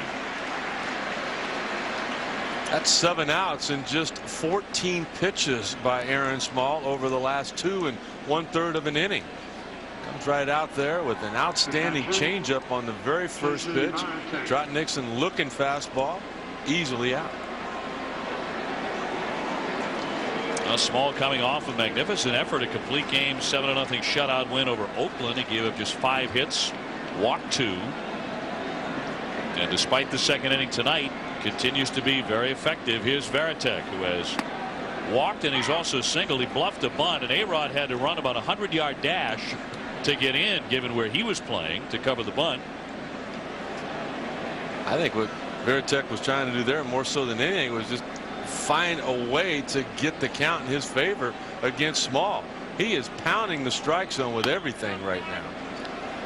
Of course, I don't think Veritek minds seeing Rodriguez wear himself out. They have a history going back to the famous brawl last year, in which they exchanged words at Fenway Park, and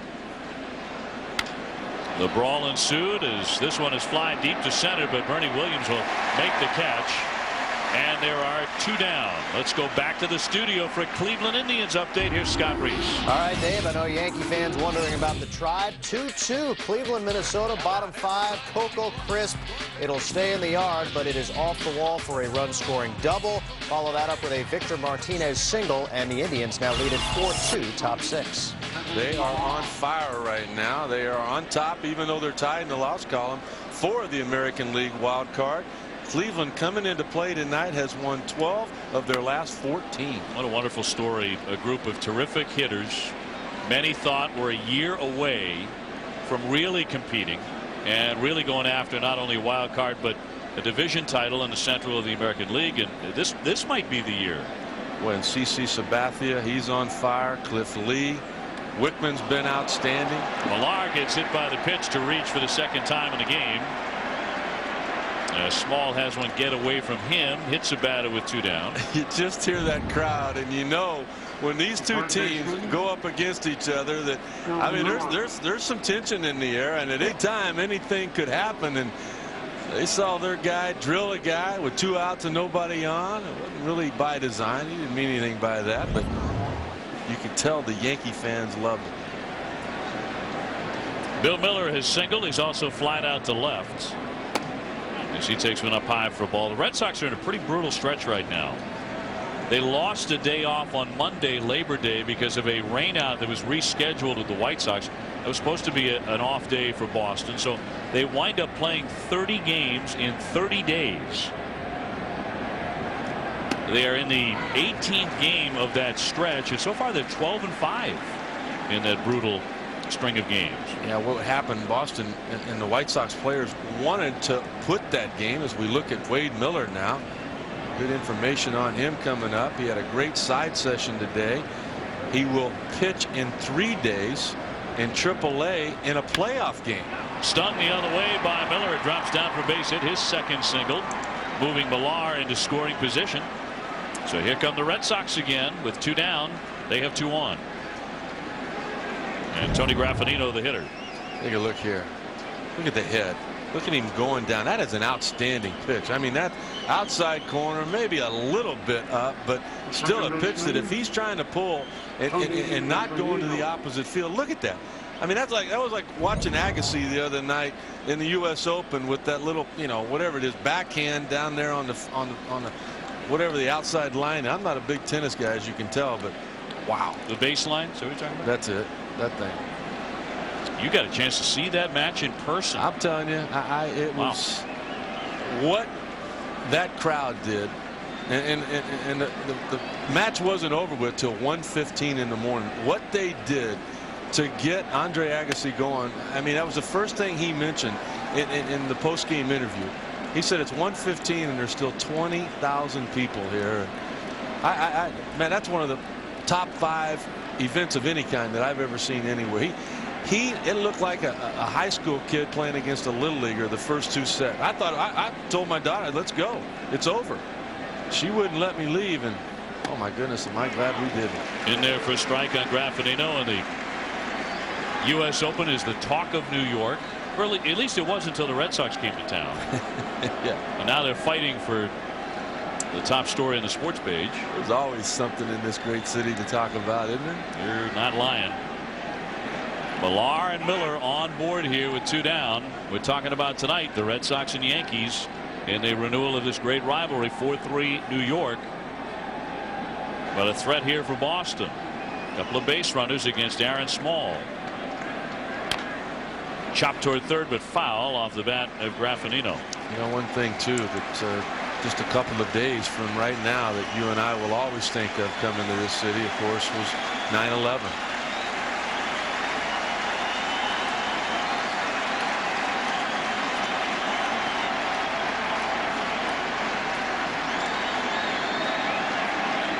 We know how Americans all around the country rallied to help the city of New York, and now we just hope that happens down in New Orleans and Mississippi and Florida. They're trying to rally their club right now. They know that this is a big at bat, a big out.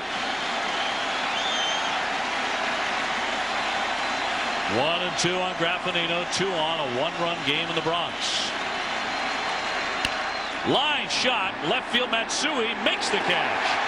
Graffinino really stung it, probably hit it too hard. And the crowd can breathe a sigh of relief as the Red Sox fail to score against Small. 4-3 New York. The hunt for October here from the Bronx, New York, has the Yankees in front of the Boston Red Sox 4-3, although the Red Sox have a 4-game lead in the American League East. And we invite you to call the number that you see on your screen for the American Red Cross and the Hurricane Katrina Relief Fund.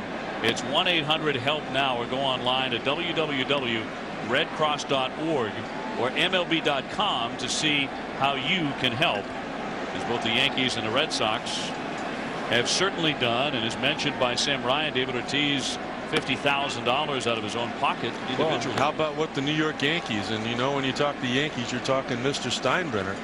That $1 million check that they wrote the other day to help. There's something that each and every one of us can do to help. I mean, whether it's sending $1 or going down there to help yourself, or even just a thought, a prayer. I mean, there's something that all of us can do to help those people. 2 balls, 1 strike on Ruben Sierra. David Wells, who has kind of been moving around that mound tonight in an unsatisfied manner. Time to time he's been upset with himself. Other times he's not communicating with his catcher Veritek as well as he'd like. That one stoked into left. Ramirez trying to move to it, gets there in plenty of time, and Sierra is gone. 1 man out in the 6th. So for all the unhappiness Wells has displayed on the hill tonight, he continues to mow them down. He got the 1-2-3 in the 5th inning, got the leadoff man here in the 6th. He has scattered 7 hits, and one of the runs against him is unearned. I think you go back, though, as we looked at Jason Veritek, though, to what happened in the top of the 3rd when he was thrown out trying to score on a double by Kevin Millar. Who knows what would have happened with Bill Miller up after that, hitting with 2 outs. But boy, since then, Aaron Small has really settled down. In there for a strike on Posada, who has homered and singled. He has scored 2 runs. The Yankees, even with a sweep, cannot overtake or even tie the Red Sox this weekend. They cost themselves that chance by falling again to Tampa Bay yesterday team they have lost 11 out of 16 to, which continues to send shockwaves through New York, as the Yankees have had a disappointing season, certainly by their standards. They're half game out of the wild card, 4 behind Boston in the division race. Certainly unfamiliar territory for Joe Torre since he put the pinstripes on to manage the Yankees. Bench coach Joe Girardi. There's a guy that's going to manage in the big leagues someday soon. Yeah, he was mentioned earlier this season as a possible replacement for Jack McKeon in Florida if the Marlins had made a change, which they did not. I think the Yankees would be foolish to let him go. Here's the 0-2 down into the dirt. And Brian Cashman, the outstanding general manager of this New York Yankee team, trying to find a way to get his team back to the playoffs. Well, you know, when you talk about all the success they've had on the field, that's the man right there that put it all together. So every bit of that credit, as far as the GM is concerned, goes to him. Into the dirt. Did he offer? He did not on the check swing. And it's 2-2. Yeah, you look at the names that are on this team, and sure, it takes a huge payroll to assemble all of those players together, but really surprising that this team has not come together. I mean, here we are, we're at the 9th of September, and you just don't sense that team. You don't feel 25 guys pulling on the same side of the rope for the Yankees that you do when you go into the other clubhouse with Boston. And conversely, the Red Sox, who are the top dog right now, going back to that stunning victory over the Yankees in the league championship last year, then their world championship, now the lead here in September. These two teams have reversed roles, and the balance of power has shifted to Boston. And for years, this dynasty of the Yankees made the rivalry pretty one-sided with the Red Sox.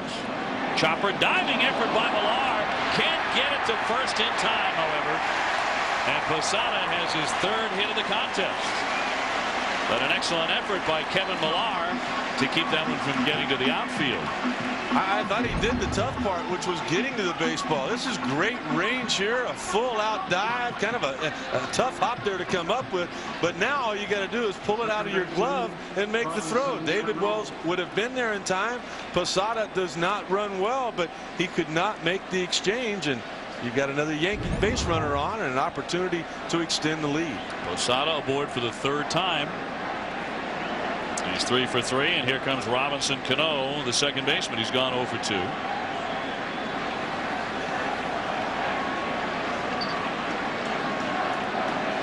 Dave Wallace on the phone moments ago to get some bullpen activity. 8 hits now against Boomer Wells.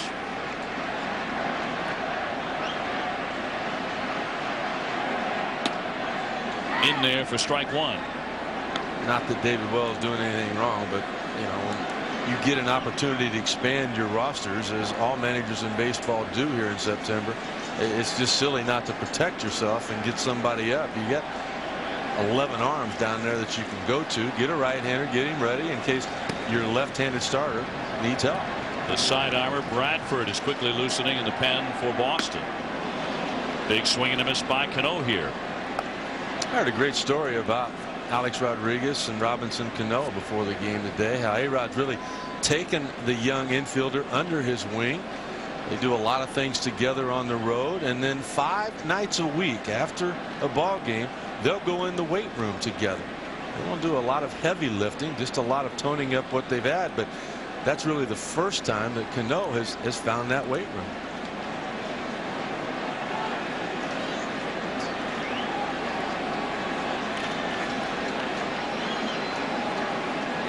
Posada with a short lead. Base hit, dumped into left center field. Posada heading on, and it's misplayed by Damon. He's into third, going to wave him around. He's trying to score. Renteria uncorks an awful throw into the infield, and another run is in to make it 5-3. Renteria hung onto it too long and fired it right into the ground. Although I'm not sure he had a real chance at Posada anyway, and it's 5-3 Yankees. That's going to go down as the 6th error of the year on Johnny Damon. And he could possibly even be charged with a couple of errors here. There's one there. And then all of a sudden now, Renteria, take a look at this. He just slams it into the ground. They could possibly get Renteria and Johnny Damon an error on the same play. They will. It'll be a double error. E8 and E6. Wallace coming out to visit with Wells as the Yankees have a runner at third base. Boy, that's a big turn of events. That should have been just simply men on first and second, one out, and no run scored. Johnny Damon, I mean, he just flat out booted it. That's going to happen. He'll be the first to tell you he should have made that play, but now you have really got the crowd into this ball game. You got a 2-run lead, and you've got Mariano Rivera in that bullpen good to go. Well, you think too about the base hit by Posada, but Millar made the stop on it initially and did not get him at first base as he had trouble getting out of the glove. So it has been a sloppy night for Boston. That's going to go as another thus far unearned run against David Wells. There was another one you remember in the first inning. Matt Lawton, the hitter, he's 0 for 2. He's grounded out to second, lined out to short, infield in for the Red Sox. We're down by 2 now here in the 6th. Knocked down by Veritek. He's had to be very active because Wells just hasn't been as accurate. He has not been in command the way you normally see him, certainly the way he was in his last start, that complete game against Baltimore. I give a lot of credit too to the approach put together by hitting coach Don Mattingly and these Yankees. They've been a lot like the Red Sox have been the last 2 years. They've really had some long good at bats, even Dave, when they made outs. The Yankees have also had a bunch of very good 2-strike at bats tonight, which have resulted in several hits. And breaking pitches in there for a strike. Posada's home run in the second inning came on an 0-2 pitch. Cano's hit just now was on an 0-2 pitch. And Alex Rodriguez's home run also came on a 2-strike pitch on 1 and 2. Really, the only strikeout was the one by Bernie Williams back in the third inning. I know A-Rod got called out on a strike. It looked like it was a call, an at-bat that was taken away from him. But they have really battled to keep from giving up that strikeout. Cano at third, rounded foul, only 1 out. So a fly ball of decent depth here by Matt Lawton will bring in the 6th Yankee run.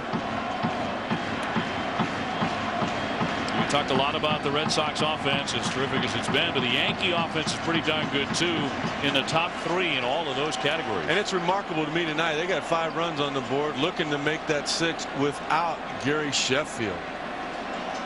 Sheffield out with a thigh injury, may not play in the series, although he is day-to-day.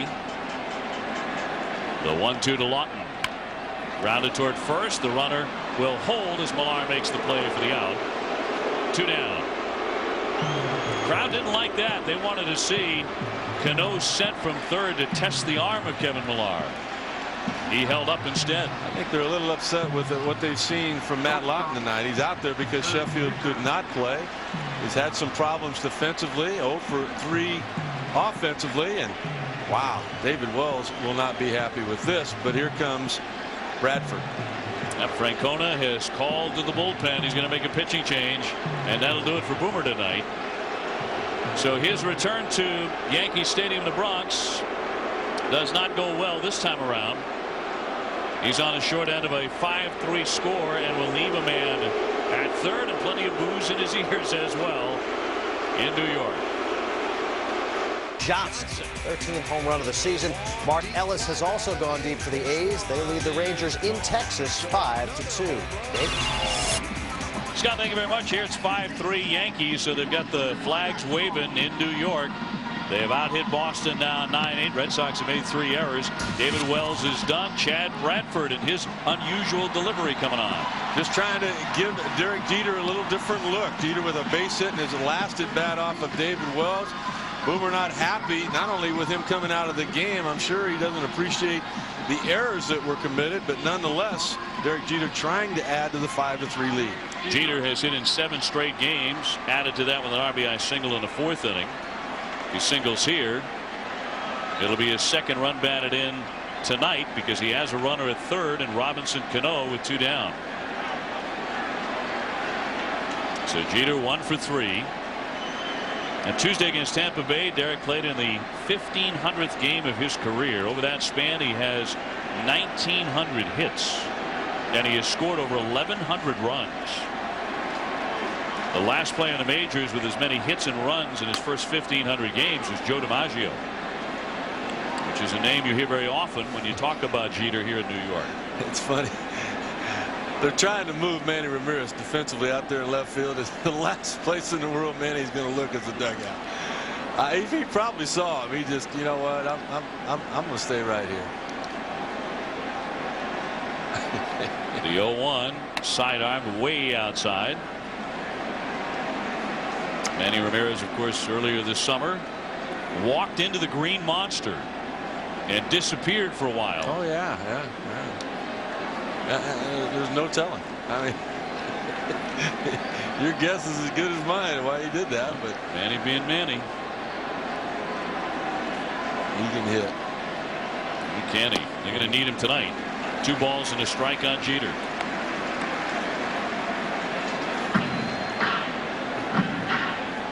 Manny would be the 4th man up in the 7th inning as the Red Sox will go to the top of the order to begin that frame. As the Yankees try and cut into Boston's 4-game lead. And what has become a big time role reversal between the Yankees and the Red Sox here in 2005. Side armor pounded foul off to the left. Talking with a lot of Yankees before the game, I think they were excited to see Boston come to town. Not many people would say that, but they took the field against Tampa Bay, and I think all year long they really expected to win. They kind of figured that Lou Piniella's team, you know, you're outmanned. Our payroll is 4 times what yours is. We should win these ball games, and that didn't happen. They know what they're up against the world champs from a year ago, and they have really responded. They have come out and battled every single inning offensively. They've certainly played and pitched a much cleaner game than the Red Sox have in game 1. Down low. Jeter followed it all the way back into Veritek's mitt, and it's 3-2.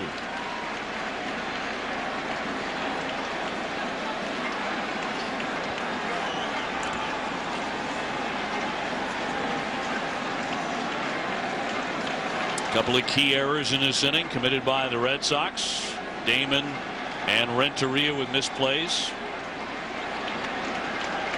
2 down, and the 3-2 with Cano at third. And foul again by the pesky Jeter. It certainly is not what you would call a lineup of grinders. The Red Sox lineup you would say that about, not the Yankees necessarily, but Jeter, he qualifies as a grinder. Looking for some pitch he can do something with.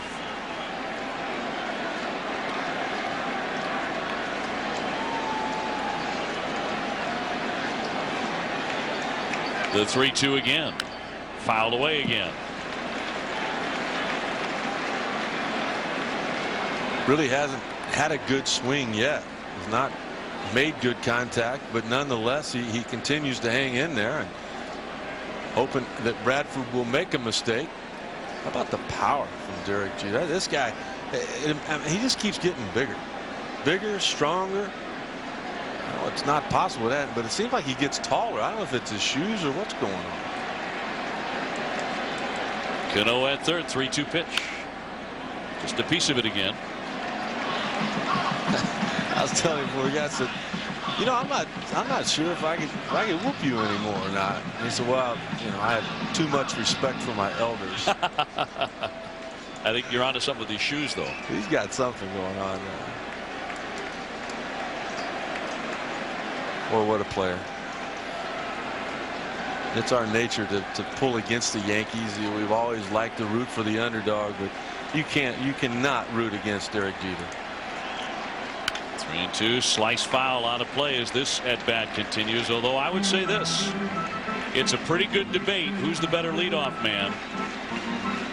Johnny Damon, who's not had a very good inning so far here in the bottom of the 6th, but he's hoping for better things in the 7th, or Derek Jeter. Well, Derek won't say anything. I mean, he'll never do anything that would cause a stir with Joe Torre, but I mean, he's not a leadoff guy to me. This guy, you put him down in the order where he doesn't have to be patient.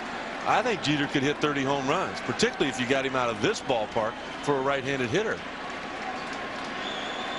3-2 inside for ball 4. He had a whale of an at-bat there and takes his walk. Runners at first and third.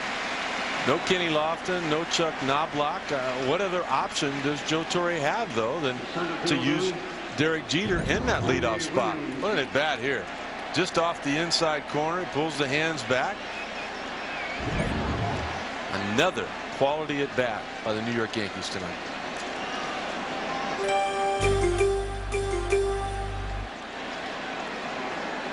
Cano and Jeter aboard for Bernie Williams, who's gone 0 for 3. He's grounded out twice and struck out. Yankees leading 5-3 in the bottom of the 6th. Outside and low for ball 1 on Bernie. Williams has been up 4 times against Chad Bradford. He has 3 hits off.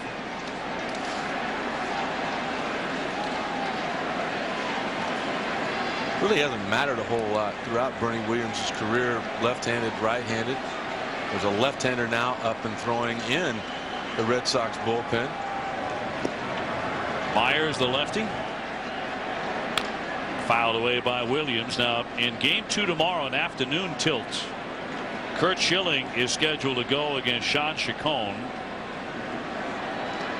And on Sunday, it's Tim Wakefield against Randy Johnson. Randy, who turns 42 on Saturday, up against the knuckleballer. If the playoffs started today, you think it would be for Boston, Boomer Wells, Tim Wakefield, and then maybe Clement? It would be some type of order there, and I think they would keep Bronson Arroyo to start that 4th game, which means where does Curt Schilling fit in? That's the big question. And that's another part of the equation to me as to why he would not only be more valuable to the team but to himself. I think he's the best option they have as a closer if Keith Foulke cannot get all the way back. And from what we've seen, he's a long ways from it. Schilling, although he didn't pitch real well numbers wise in his last start that we saw, he looked healthy, didn't you think? I thought particularly early in the game when he had that split really moving. Jeter takes off, line drive, base hit up the middle. That'll drive in a run. Cano finally scores. Jeter is into 3rd standing up. All Bernie Williams needed was for Boomer Wells to get out of the game because he never hits it, but he does hit Bradford, and that makes it 6-3 Yankees. He's going to get a lot more at bats from the left side of the plate as he is here. Plus, when Jeter took off, it was almost like, you see where Veritek was sitting up. It's almost like you hear the first baseman say, there he goes. You make a mistake with your location. You give up a hit. Jeter on around to 3rd. On the phone again for Dave Wallace. And listen to this crowd. Well, it's career hit number 2,200 for Bernie Williams. So many of them in big games like tonight. So the fans saluting Bernie there. An RBI single, give him 60 runs batted in. Well, he's been in this organization for a long time. Started as a Yankee as a 16-year-old kid, and what a career. Here's Alex Rodriguez, who has doubled and homered. Also struck out looking on a pitch that he debated. 1-0 on A-Rod.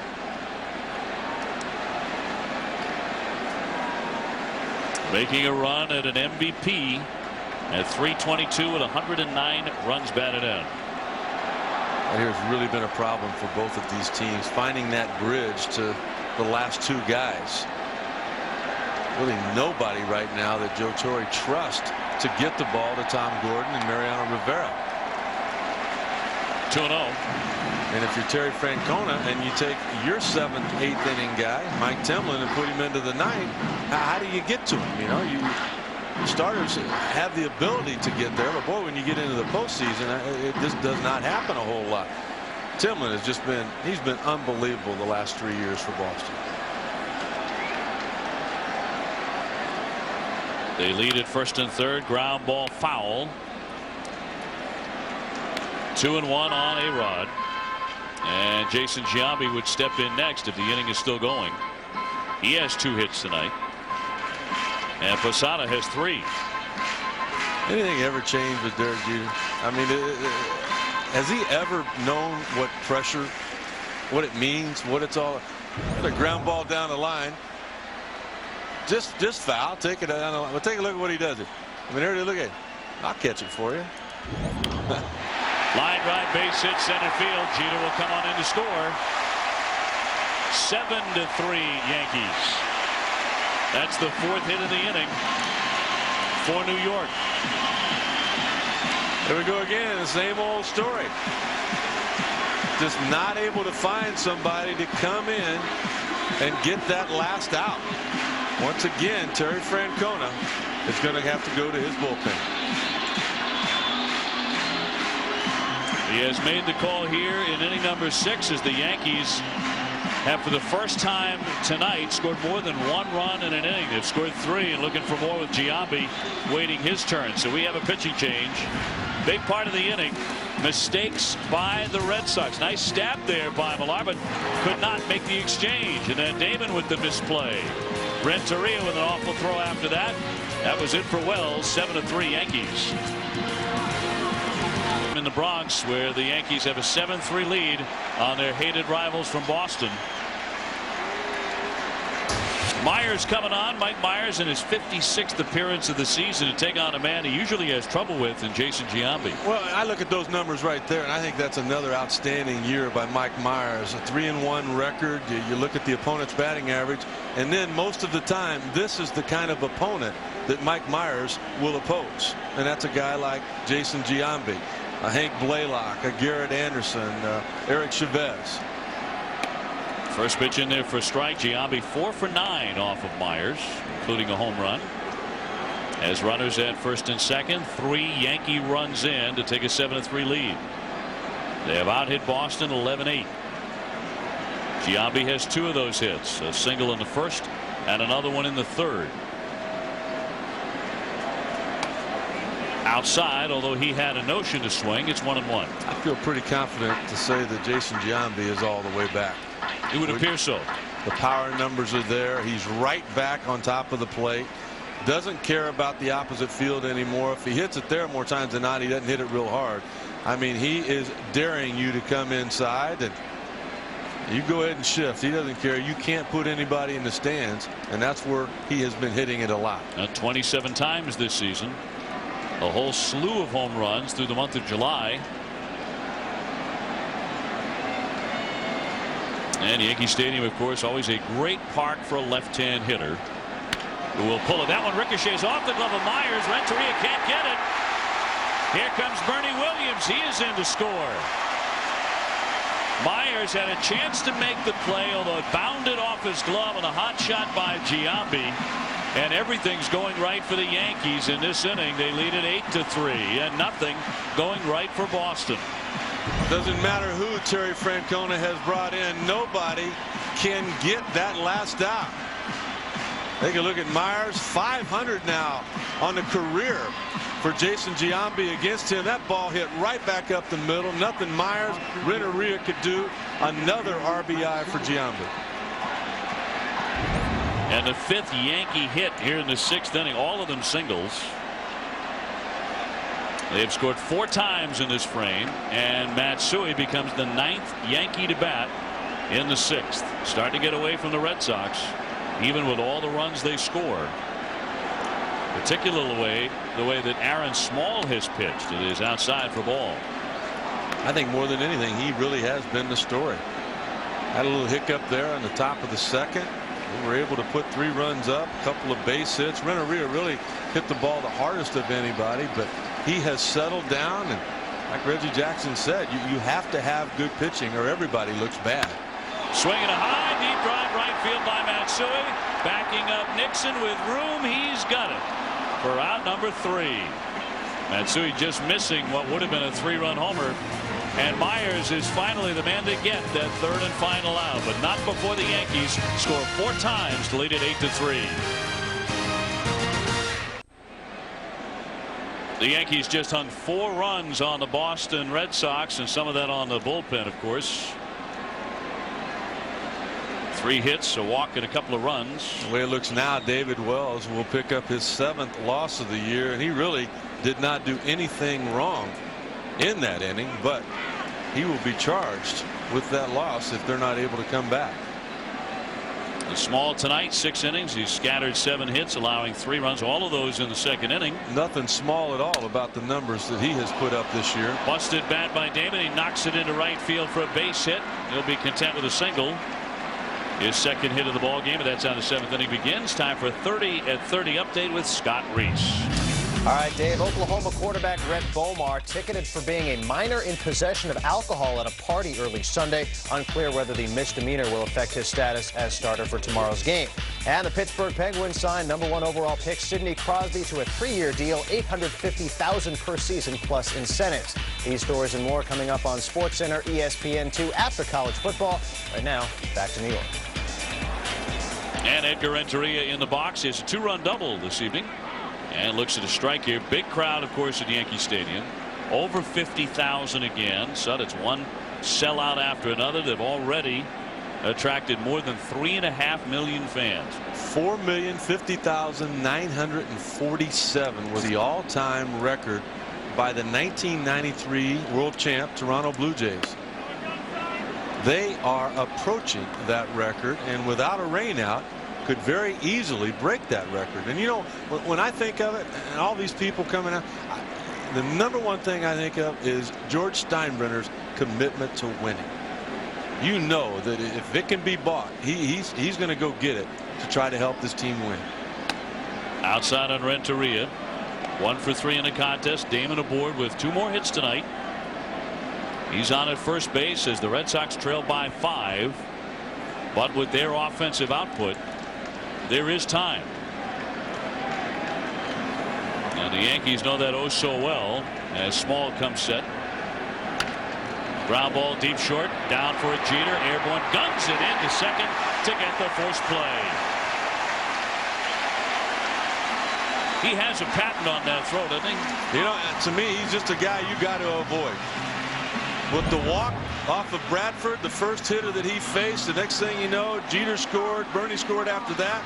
And if you're hitting a baseball, that to me, that's the wrong guy to hit it to. He won a Gold Glove last year. I bet he wins another one this year as the American League's best fielding shortstop. This is the play that will become identified with Derek Jeter as far as routine play. For him, it seems to be routine. Well, you look at the night he's had. I mean, he got a base hit, he walked, he scored a run, but he was the one that made the throw to get the runner at home plate to kill the inning back in the 3rd when Boston was looking to extend that lead that they had. It was 3-1 then. There they are right now trying to get back into the ball game. Jeter says no. When they think of Jeter years after he retires, it's going to be with visions of that airborne turn, twist, and throw from left field in mind. I agree with you. Ortiz 0 for 3. He has struck out, popped up, and grounded out, and takes down and in. Shows you how much confidence that not only does Aaron Small have in himself, but Joe Torre already has gained in the 33-year-old right-hander. Alan Embry is ready to go in the bullpen. Former Red Sox left-handed reliever. David Ortiz 0 for 3 with 3 strikeouts against Embry. But it's not Embry on the mound. Ortiz rockets that one to right down into the corner, but a foul ball. And so Edgar Renteria, the runner at first base, will have to return 1 out in the 7th. That's where it's so funny to me as a manager. That ball was just inches away from being fair. And if it lands fair and the Red Sox come back, why wasn't Embry on him? I mean, you know, instead, no, it's 2 strikes and you got a chance to get a strikeout here. Tanyan Sturtz, the right-hander, working in the bullpen for Joe Torre at the moment.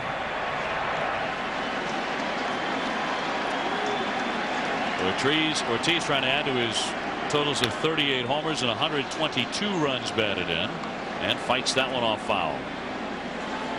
How about the pace that Small has continued to keep, Dave? I mean, a man gets on, broken bat base hit, no big deal.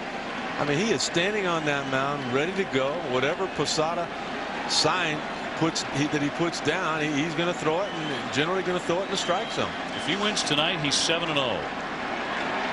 A 2.42 ERA coming into this evening. Up and in on Ortiz to make it 2-2. Not only will he be 7-0, but he'll be 5-0 in just 6 starts. Look at the command. He's going to give up his hits. He's always been a guy. Even in AAA last year, Albuquerque, he gave up a lot more hits than innings pitched, but he throws a lot of strikes. 2-2 is way upstairs to make it 3-2, but Small has generally been in the strike zone all night long, and exactly the kind of performance that Joe Torre needed. Small, not a big name. His big name guys have kind of let him down. And now Mussina out with that elbow problem. That's the reason Small is getting this chance. He's been outstanding. Another long count here for Ortiz. He's made that a habit, and he takes ball 4. That's that not going out of the zone. That now is the 88th base on balls for Big Papi. First and second, 1 out. Here comes Torre. And that's going to do it for Aaron Small. He will get some kind of hand as they rise up 50,000 strong all around Yankee Stadium. They'll be done here tonight in the 7th inning, but listen to this.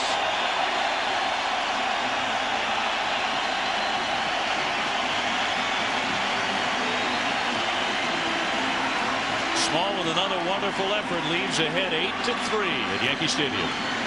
The Rocket lasts just 3 innings, gives up 5 earned to the Brewers. May as well engrave that Cy Young with Chris Carpenter now, guys.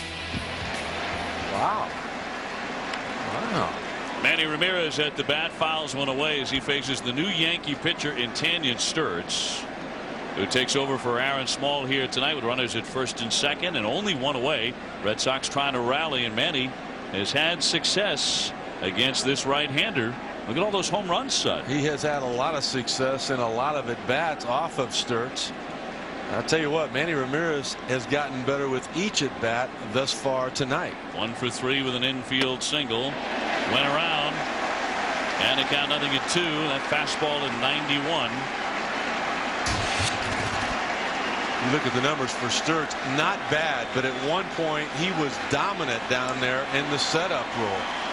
He's been injured a little bit. The velocity has not been the same as it was earlier in the year, but he did get that last one up to 91.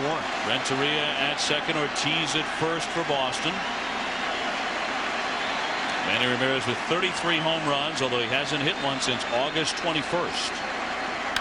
Fouls it away.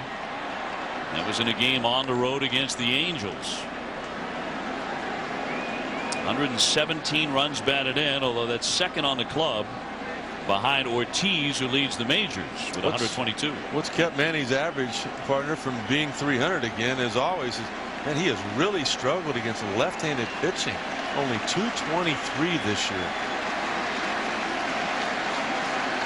The 0-2. He spoiled that one.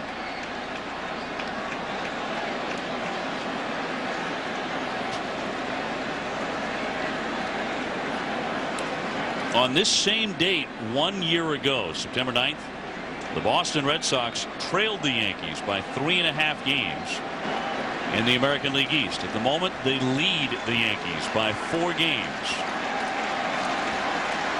But the Yankees are looking in pretty good shape right now to trim 1 game off that. Up by 5. Still 0-2. It's surprising to me, Dave, when I look at the road records for these two teams, both of them under 500 coming into play tonight. These two teams, both, as you would expect, dominant at home with their fans behind them, but I would have thought much better on the road with all of the ability that both of these teams have. The Yankees and Red Sox will close out the regular season in Boston before the playoffs begin. And perhaps the playoffs will begin for both of them, but right now the Yankees are a half game out in the wild card lead.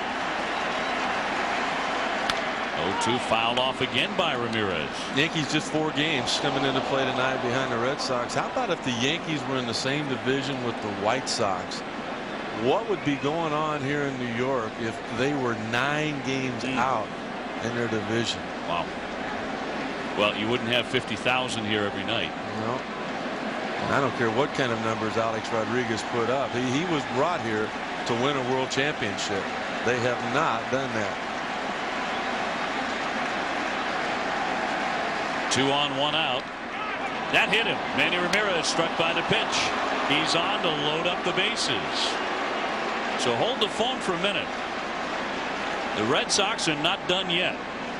Certainly not the way Boston swings the bats. Here comes Torrey again. And he is making the move to the bullpen right now.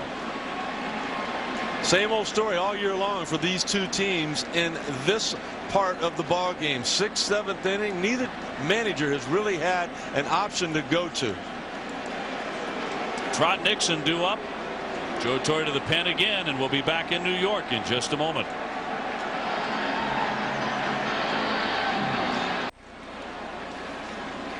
Top of the 7th, Red Sox have the bases loaded. They're down by 5, but trying to rally here with Trot Nixon at the bat against the former member of the Red Sox bullpen, Alan Embry. Yeah, and of those 53 hits that he has allowed, 10 of them have left the ballpark. He has surrendered 10 home runs, 1 right here, and wow, would this thing get tight. Embry was dynamite for Boston in the postseason last year. Appeared in over 70 games for the Red Sox during the regular season. He delivers a strike to get in front of Trot Nixon, who is 0 for 3 this evening.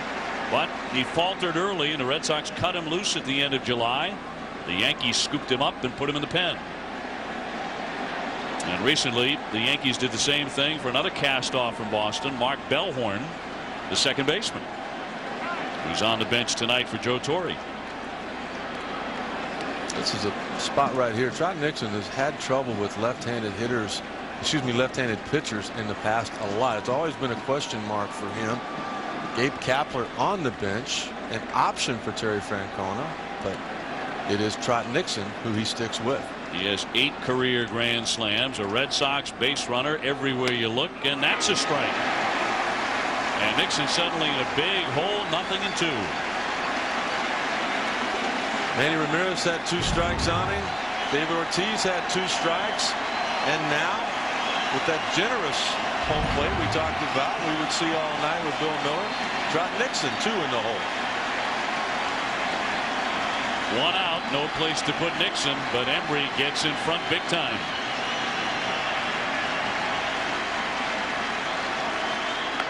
Check swing on a pitch outside, 1-2.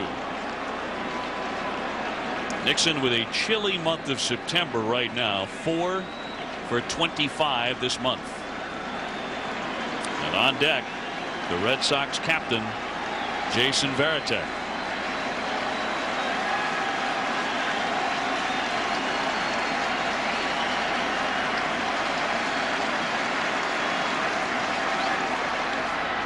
Two and 2. I think that's the thing that the league figured out on Alan Embry. He does not have a lot of confidence in throwing that breaking ball for a strike.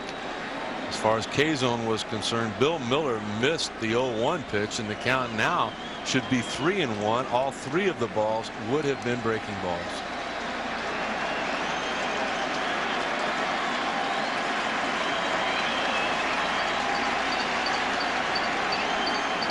Embry takes a step off the backside of the hill. Almost always with Embry a fastball away. In the past, he's had the ability to locate that fastball at the knees. 95, 96. One of the harder throwing left-handed relievers in the game for a long time. Hot shot, and it eats up Cano and rolls into right. Renteria is in to score, and the bases are reloaded without getting it out. 8-4 now, and that will bring up Varitek. And a grand slam can tie it, and here comes Torre again.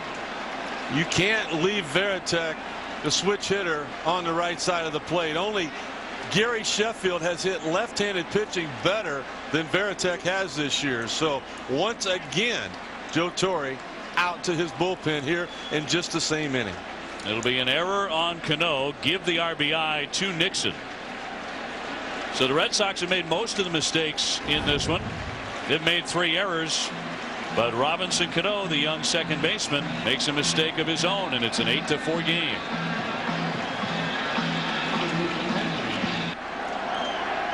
Tom Gordon becomes the third Yankee reliever to work here in the 7th inning. Red Sox are one big swing from tying the game. That would have to be a grand slam, but Varitek has hit 21 homers, and he has a Red Sox teammate at every base. You just wonder how much more Tom Gordon has in his tank. Look at the appearances. He's closing in on 70 already.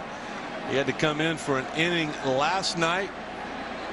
It kind of turned into a Mariano Rivera type. We remember him throwing hard with the big curve. A lot of cutters now like that. Swing and a miss by Varitek. He has singled, walked, and flied to center.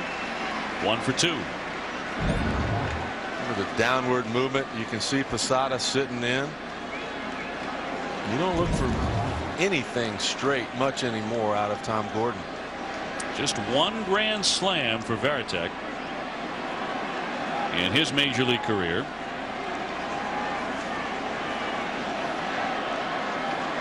Oh, you do it at Yankee Stadium in the first game of a series like this.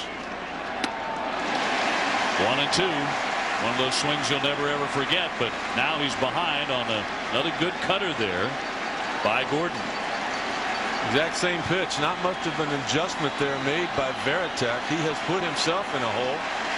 Without swinging, the count would be 3-0.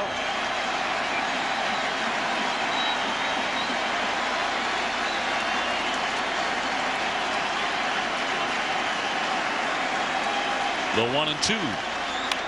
Fouled off as he spoils it. 8 runs on 12 hits for the Yankees. They've committed 1 error. For Boston, 4 runs, 9 hits, and 3 errors. And 2 of them in the same inning, which helped the Yankees score 4 times in the bottom of the 6th. Errors by Johnny Damon and Edgar Renteria.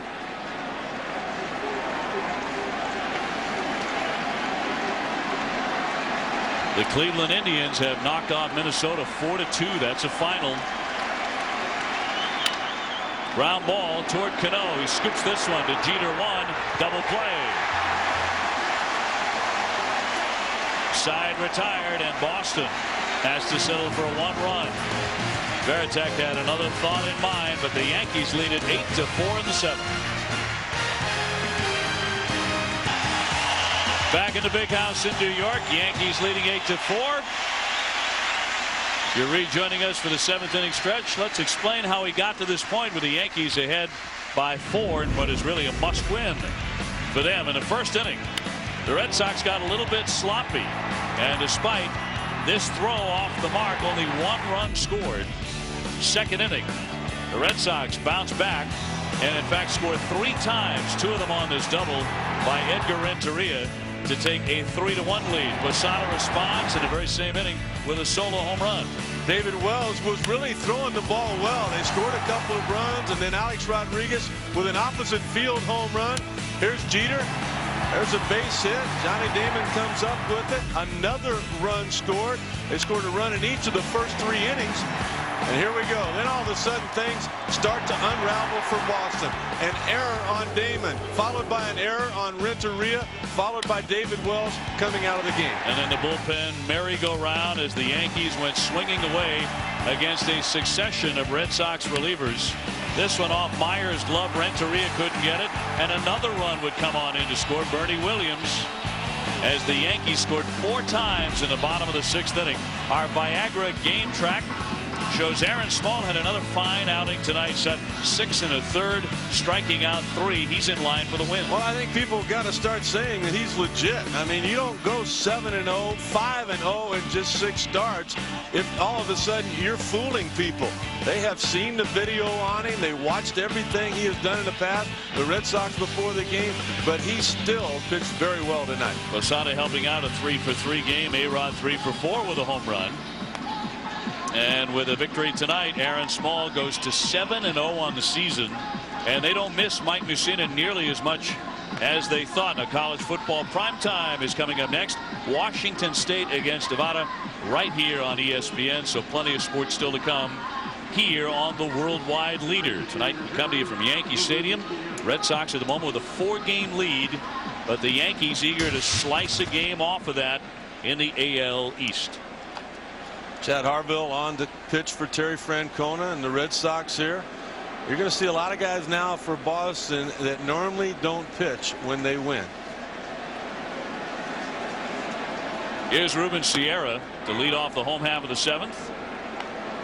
Ronan Tynan entertaining everybody in the ballpark. 50,000 in. Very good voice, by the way. Yankee Stadium. He's good. God bless America. He's really, really good. That has become a Yankee Stadium tradition as the fastball is zipped in there for strike. Sierra, Posada, and then Cano, the do-ups for the Yankees. You have that 4-run lead getting into the late stages here.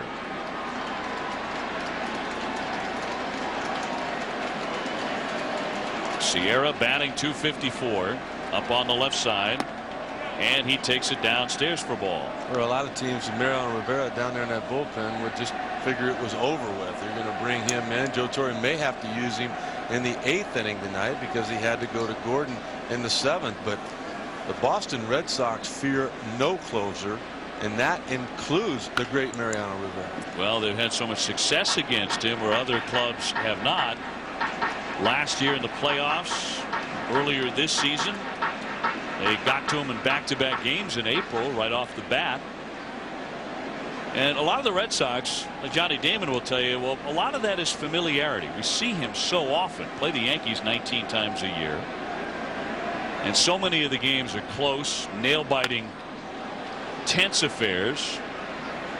In the playoffs, you don't get any more nerve-wracking than the league championship series last year, particularly after the Yankees took that 3-0 lead. And I honestly think that the rivalry and the matchups the last couple of years between these two teams is the reason that our game, that baseball, is more popular than it's ever been. Swing and a miss, and Sierra is down on strikes. Time for a studio update. Let's go to Scott Reese. Scott. Well, it is over in Cleveland. 4-2 Indians in the 9th. Bob Wickman trying to shut it down. Michael Ryan, the potential tying run, but nothing doing. Career high with 38 saves now for Wickman, and the Indians keep on rolling. 4-2, guys. Up to date now, the Indians, pending the outcome of this one, of course, with a 1-game lead over the Yankees. Of course, if the Yankees hang on to this lead, it remains a half-game edge for Cleveland.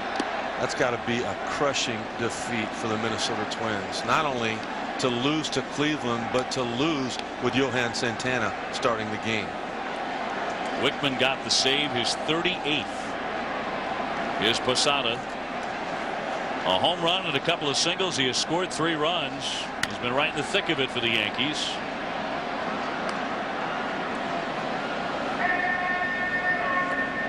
He's been in the thick of it for the Yankees for a long time.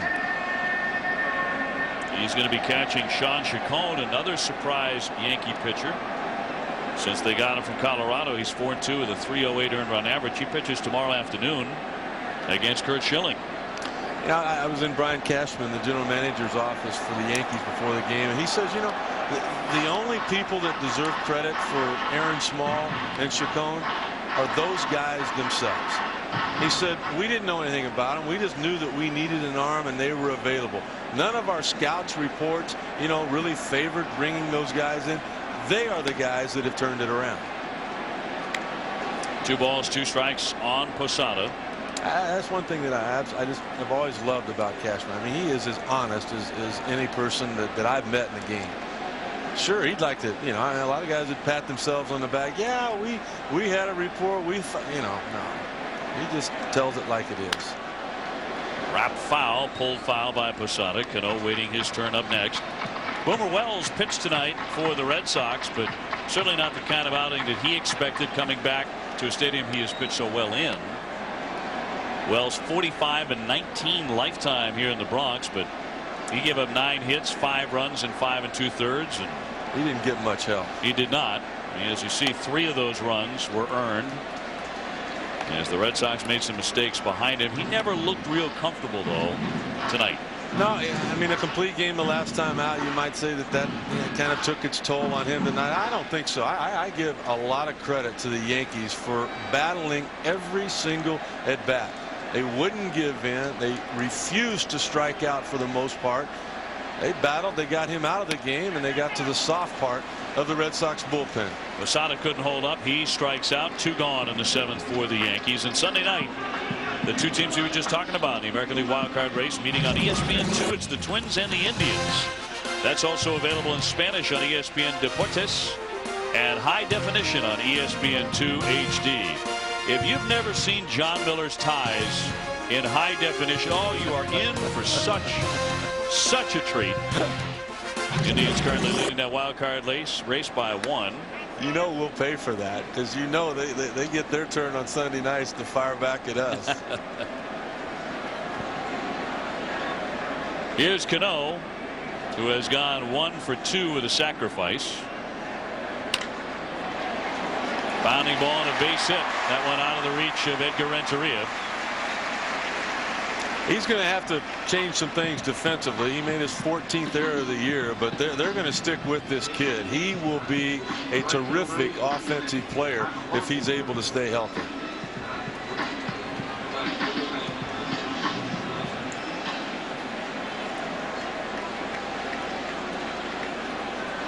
Matt Lawton now hitting .258, 12 homers, 51 runs batted in, looking for his first hit tonight. He's gone 0 for 3.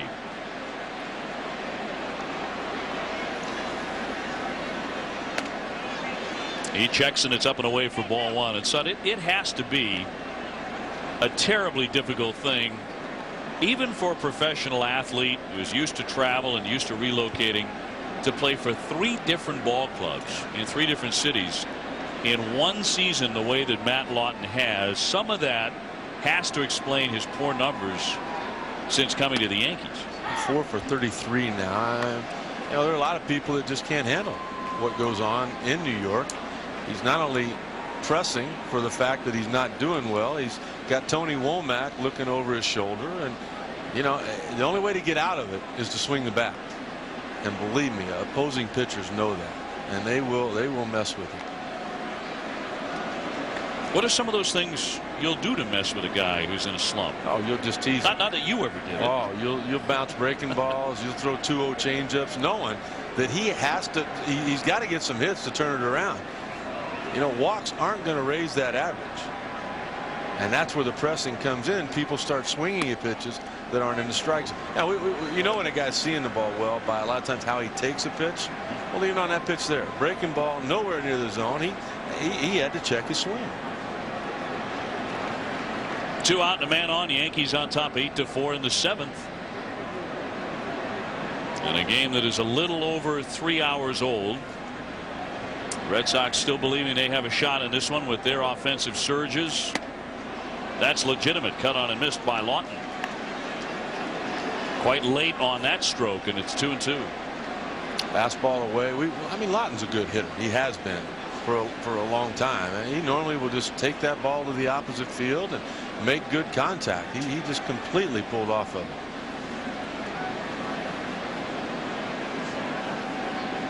Cano at first as Millar holds him.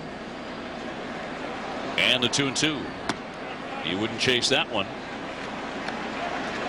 The big inning for the Yankees was the 6th when they scored 4 times, and that's the difference in this game. The Red Sox had a 3-1 lead going to the bottom of the 2nd inning. And by the end of the 3rd, the Yankees had tied it. So the 6th inning, the key frame. Ground ball toward the middle, but there's Renteria with the stop and throws to get Lawton. Side retired. Right now, for those of you in the states of Washington and Nevada, we're going to send you out to the Cougars and the Wolfpack. And of course, we'll keep you up to date on the finish of our game. Those of you staying with us, we'll keep you updated on the Washington State Nevada game through our conclusion here. 8-4 Yankees. Well, the news isn't good for the Red Sox when trailing after 7, a record of 5-45. Virtually every team in the majors has a similar number.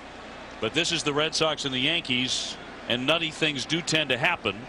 And when you're talking about comebacks, there's no greater comeback in the history of Major League Baseball, and I would argue the history of professional sports, than what the Red Sox did when they came back on the Yankees in the American League Championship Series from 3-0 down last October. Yeah, and the guy that started it all is in the on-deck circle right now after the walk to Kevin Millar the stolen base by Dave Roberts, who pinch ran, and then the base hit by Bill Miller that tied that ball game and started that comeback.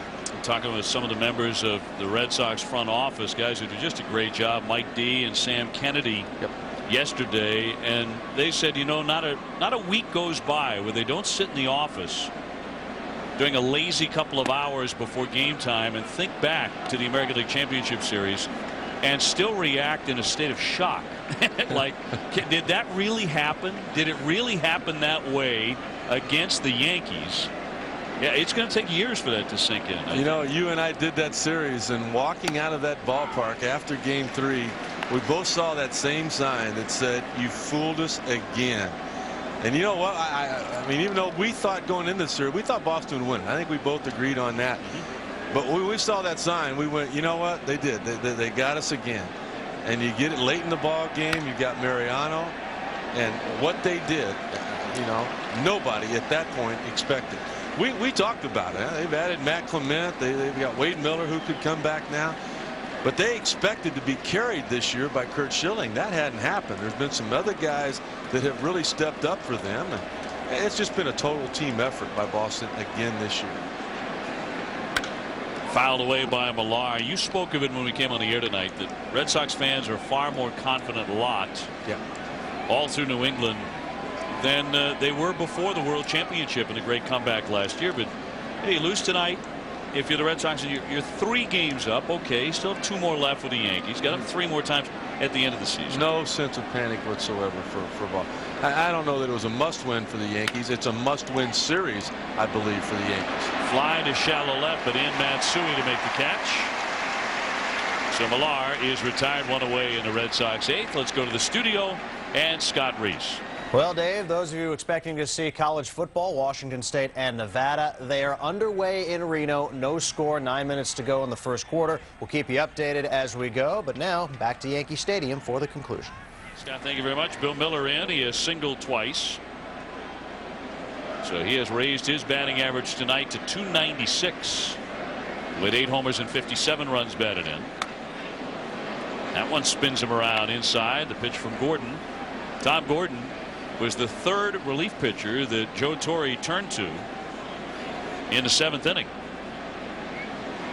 As the Red Sox loaded up the bases but only scored 1 run. Just to tell you a little bit about how the Red Sox as a team feel about Bill Miller. Johnny Damon, when he talks to his son about how to play the game of baseball and who to watch, it's the guy at home plate right now. He does. I mean, he plays the game of baseball the way you're supposed to play it to win. I would say Johnny's kid would do very well to watch Dad too, because his old man could play. I think I'm with you on that. I think Johnny Damon is the best leadoff man in the American League and maybe in all of baseball, given the run production. A guy who can hit you 20 home runs but also drive in, you know, 90 to 100. He can steal you 25 bases. And I love his toughness. But we've seen him get stitches in his eye. He's had them in his elbow. We've seen MRIs on his shoulder. He's had leg problems. Line shot and a base hit by Miller. He's on again. That one's going to bound all the way up against the wall. He has a walk-in double, his 3rd hit tonight. He's 3 for 4. So much for struggling in the month of September. We're only just a week over it. 136 into the month of September. What do? Go back to hitting the ball to the opposite field, and he has done that perfectly tonight. Now they start to pitch you in your next at bat, your next game. That's when you start hitting the ball out of the park. Mel Stottlemyre makes the slow walk out to the hill to consult with Flash Gordon here. More than anything, I think this is just how are you feeling. We have used you a lot. You're a big part of the reason why we have any chance at all to get into the postseason. Physically, you okay? If you're okay, you know what? We need 2 more outs from you. Yeah, Rivera is slowly starting to move around in that bullpen. And to get ready here, 1 out in the 8th, and the Red Sox have a runner at 2nd. Look at the remaining opponents for Boston. You talked about that Oakland series coming up, which is at Fenway Park, and we'll have it for you one of those games next Friday on That's ESPN. at Fenway, and also I think more important than anything, their last 7 games of the year are at Fenway. 1-0 the count on Tony Graffinino. A single, grounded out and lined out. A second half acquisition from Kansas City, and he swung a very good bat. 305, 5 home runs. He has Bill Miller leading at second. 1-1 the count. Maybe the biggest at bat of the game, the top of the 6th inning, a couple of guys on, 2 outs. That line shot that he hit that was run down and caught by Hideki Matsui. Right, you figure if they can get a couple of runs in there, and then what they did in the 7th inning, it would be a different game at this stage, which is now 8-4 Yankees. But Matsui was equal to it, made the catch and left. Now Boston failed to score in that inning.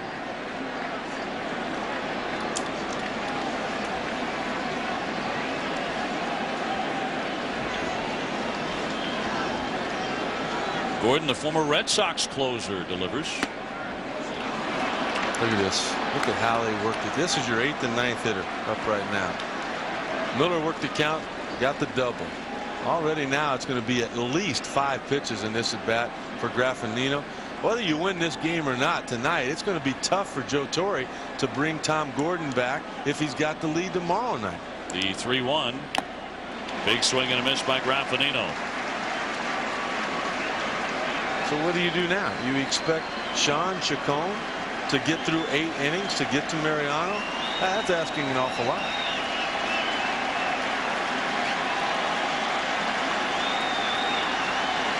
The crowd wants to see a strikeout of Tony Graffinino from Flash Gordon. And they get it. 2 down. That's just great natural ability from Gordon.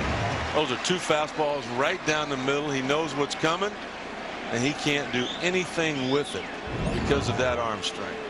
That's impressive. 69 appearances on the year, still throwing that hard. We'll see how he handles Johnny Damon, though. Damon with 2 singles and an RBI. And 381 lifetime against Gordon. Fouls that one off of maybe both of them. I know it got Posada. Got Posada on the foot. Thought it got Damon too. Take a look. It's got to get Damon. There it is off hit. Oh my goodness, that's on the inside part of that right leg.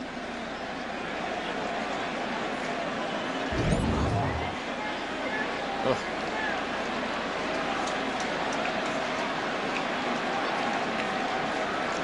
There might be a shin guard on that shin before the game tomorrow. What's that toughness? Runner at second, and a little dribbler, but foul. Damon will have to come all the way back, so 2 strikes on him.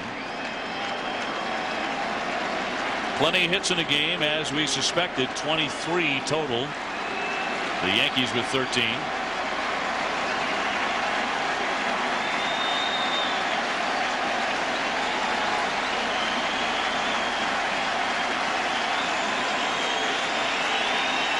They don't leave, do they? They have not. 50,000 at Yankee Stadium. Here's the 0-2. Left it low. Gordon missed, and it's 1-2. That's why you put up good numbers against an opposing guy, as Damon has done. He recognized that was a breaking ball and did not chase it out of the zone on that last pitch. Bill Miller leading at second. Swing and a miss, struck him outside, retired. So the Red Sox waste another scoring chance, as Miller is stranded at second base. Not this time for Johnny Damon. And it's looking more and more like the Yankees' night. They lead at 8-4 as we go to the bottom half of inning number 8 on a Friday in the Bronx. Sox in game 1 of a big 3-game weekend series. The Yankees, with a victory tonight, will pull to within 3 of front-running Boston, and what has certainly become a reversal of roles, typical roles of the last many years between Boston and New York. Well, over the last couple of years, there's no two teams in baseball that have been more evenly matched than these two. First and second in their division. Both of the last 2 years, the American League Championship Series coming down to a Game 7 between these two teams. You had to figure that, it was going to be that same way during the regular season this year. Here's Jeremy Gonzalez out of the bullpen for Boston, making his 24th appearance of the year. And you really need some more runs if you're Joe Torre. I mean, you don't want to send Tom Gordon back out there. I don't think there's any way you can. But if you don't add to this 4-run lead, do you start the inning with Mariano Rivera? I don't think you can. It's not a save situation. There's got to be somebody down there that can hold the Red Sox to just 3 runs in the top of the ninth. Jeter knocks it foul out of play to the right. He's gone 1 for 3 with an RBI single. Also walked and scored a run tonight. Top of the order for the Yankees here in the bottom of the 8th. So it's Jeter, Bernie Williams, and then Alex Rodriguez for Joe Torre. And remember, these two teams go at it tomorrow afternoon, so a very quick turnaround. A day game tomorrow, another day game on Sunday to conclude the series.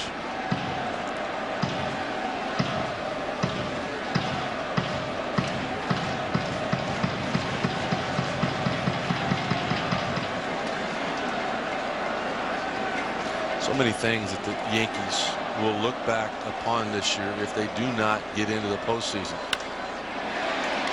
To right, but there's Nixon for the out, 1 away. I go back to that long road trip that they had right in the middle of the year. They went to Minnesota. They went to St. Louis.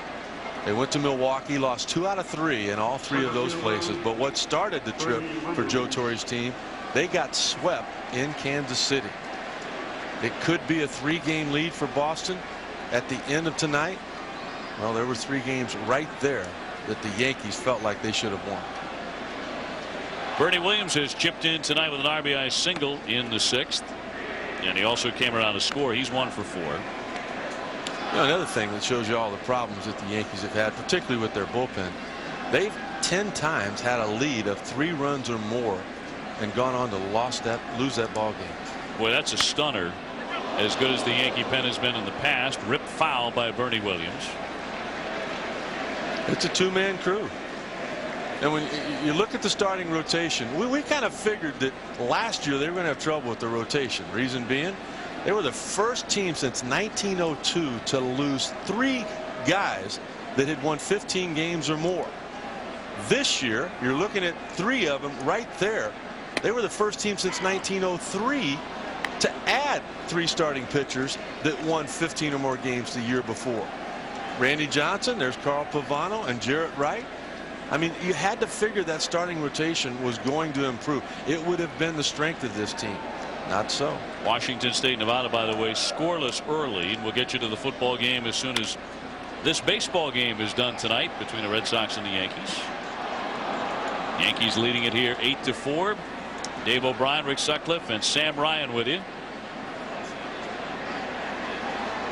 You know how they talk about Sleepless in Seattle? It's a great movie. It's been sleepless here in New York City this week. A tennis match between Andre Agassi and Blake. It ended at 1:15 in the morning. Base hit, 2nd of the night for Bernie Williams. He's on with a 1-out single here in the 8th inning. Time for us to send it back to the studio for a 30 and 30 sports update and our man Scott Reese. Oklahoma quarterback Rhett Bomar ticketed for being a minor in possession of alcohol at a party Sunday. Unclear if the misdemeanor will affect his status as a starter tomorrow. And Kim Clijsters knocks off the top seed Maria Sharapova at the U.S. Open. She will take on Mary Pierce in the women's final. These stories and more coming up on SportsCenter on ESPN2 after college football. For now, back to the Bronx. And Bubba Crosby is going to go ahead and run for Bernie Williams here. That's really been exciting to watch that tennis. For a guy that doesn't know a whole lot about it, it has been good. Now, the whole city of New York every September absolutely buzzing with tennis talk come U.S. Open. Clijsters was down a set in 4-2 to Venus Williams and came back to win that match. She's on to the finals. Agassi. Cut on and missed by A-Rod, who's had quite a night. In fact, with a triple here He'll hit for the cycle. The last time I checked, that kid named Federer, he's still hanging around, isn't he? Awfully darn good. Although when you were talking about the great run deep into the night by Agassi, just stirring stuff, very reminiscent of Jimmy Connors, who did the same thing. I believe it was 1991. Also there in Flushing, runner goes, and the pitch almost hits A-Rod. The throw is into the outfield by Veritek. But Crosby is up. He's into third safely. There you go. There you go. Trying to add those insurance runs so you can avoid your closer. I don't think there's any way Joe Torre wants to use Tom Gordon tomorrow night. So what that means is that he gets in the 8th inning with a lead, he may have to get 2 innings out of Mariano Rivera. You manage right now to give your team an opportunity to win tomorrow. That's what he's doing. Stolen base, error on the catcher, Veritek. Yankees looking for an extra run here. Alex Rodriguez has already driven in 2 tonight. He has 110 runs batted in. The infield in for Boston. 3-1 now on Rodriguez. This is after the half inning. Joe Torre stopping Flash Gordon, bringing him for a little chat here. And knowing Joe Torre the way I do, I played for him 1 year. What he's doing right there, he's looking into the eyes of Tom Gordon, saying, hey, you know what? I don't need to know anything at all about your availability tomorrow night until the 5th inning. Okay, you go about your routine as if you're not going to pitch. But young man, I want you to be honest with me. If you do not feel 100, you're not going to be 100%, but if you do not feel like you can go out there and pitch and not hurt yourself, I want you to be honest with me, because the last thing Joe Torre would ever want to do is injure one of his players. 3-2 on Rodriguez. He's doubled, homered, and singled. He's scored twice. Crosby at third. Popped him up. Veritek looking like he has a play on it, back toward the screen, and he's there for the catch. 2 down. Giambi coming up. For more on Jason Giambi, let's go to Sam Ryan. Sam. Well, Dave and Rick, earlier you were talking about Jason Giambi. It's time with Don Mattingly and those cortisone shots due to the tendonitis in his left elbow. Well, he told me his second cortisone shot was on August 25th, that he waited 8 weeks in between shots, at which time the elbow started feeling sore. Couldn't move it freely, and you could have told that by the lack of production there at the plate. Now, Jason said if he needs a third, he's going to go the recommended 6 weeks in between. Isn't going to put it off 8 weeks next time. That is, Dave and Rick, if the Yankees do need him in the postseason, if they make it that far. A big if at this point, because the Indians keep on winning. They won again tonight, and right now have a 1-game lead in the wild card, which, you know, the more you look at it, schedules and opponents and all of that, it just might be the wild card they should be aiming for right now, not the division. Although with the victory tonight, they'll be 3 games behind Boston. And when you look at the schedule for the Yankees right now, and Boston as well, I'm not saying that they've got a long ways to go before they lock anything up, but for the Yankees, you just don't sweep the teams that they're playing down the stretch here. You're going in there just as they are in this series, hoping to win 2 out of 3. They hoped to win 2 out of 3 against Tampa Bay. They didn't. It went the other way around. And when you look at Cleveland and you look at the teams that they're playing, 7 of their last, would you say, 12 against Kansas City? I mean, they go in there expecting to sweep those teams. It's really going to be a lot tougher on the Yankees this year than at any time since Joe Torre took over. Yep, just to make the playoffs. Forget about the division. Check swing foul by Giambi, who has singled 3 times tonight and has an RBI for the Cleveland Indians, right now leading the wild card in the American League. The remainder of their schedule, they've got Tampa Bay left. They've got Kansas City, as mentioned, a bunch of times. The Royals, of course, have had a terrible season. You know, and when you look at those 6 against the White Sox, hey, let's not forget, again, it's about time right now you start setting that postseason up and making sure your guys are rested. It's not like it was when they were playing them earlier in the year and the White Sox were trying to create a gap in that American League Central. They got, what does it look like now, a 9.5 game lead, a 9-game lead. Cleveland now will have won 5 straight, 13 of 15. That team is rolling. White Sox and the Angels right now tied up in their ball game, heading to the 9th inning. Talk about sleepless. 3 balls, 2 strikes on Giambi. I think that was a lot of frustration too, because like Joe Torre sending the runner, trying to pick up another run. You got a man 90 feet away, less than 2 outs. Very seldom can you fail and make an out and yet still succeed by getting an RBI. As great a year as Alex Rodriguez is having, he didn't get it done. So Giambi trying to pick up a run, batted in here with 2 out. Here comes the 3-2. Rocketed. Man, did he pull it. Quickly fouled into the crowd.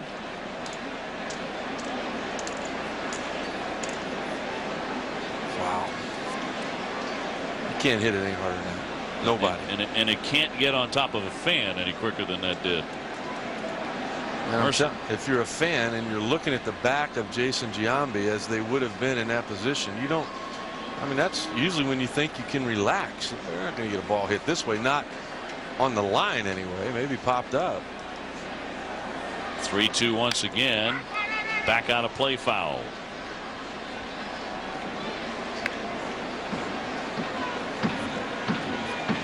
Now the Yankees have won 7 consecutive division titles. But at the moment they trail the Boston Red Sox, their hated rival, by 4 full games in the American League East. And you wonder, those last 3 games of the regular season between Boston and New York, what will they mean? Ground ball into the shift, and Graffinino is on to first from right field. He had a first baseman to throw to. Yeah, he did. That time he did. He didn't earlier back in the first inning.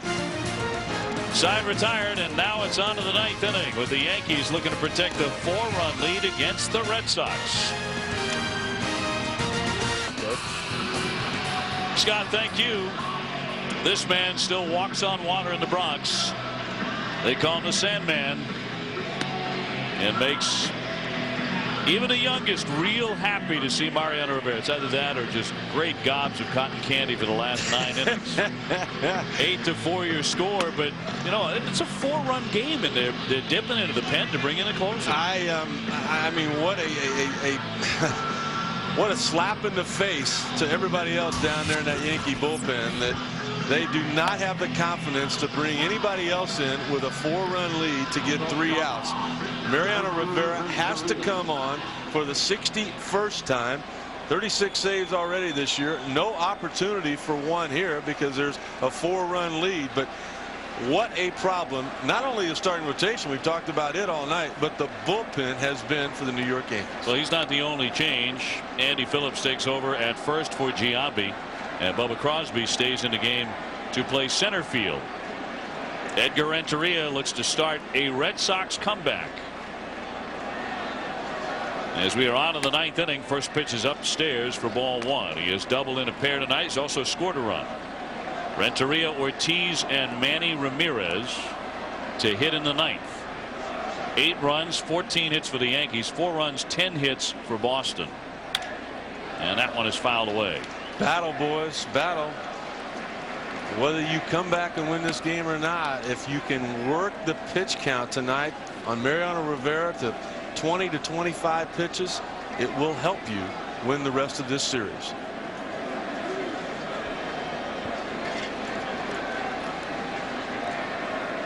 The 1-1 is too high. The Red Sox shot themselves in the foot tonight. They've made 4 errors. And when you're as evenly matched as these 2 teams are, that's going to be the difference. Johnny Damon had a huge one. Renteria had one. A miscommunication, a bad play, allowing the first run to score. Up the middle, and Cano can't get to it. Base hit. Let's just go back and take a look at all of the mistakes made. Here we go. Ground ball to second base. Wait a minute. Nobody is there. An unearned run scored. Here we go. Take a look at where Veritek is. He had just rounded the bag.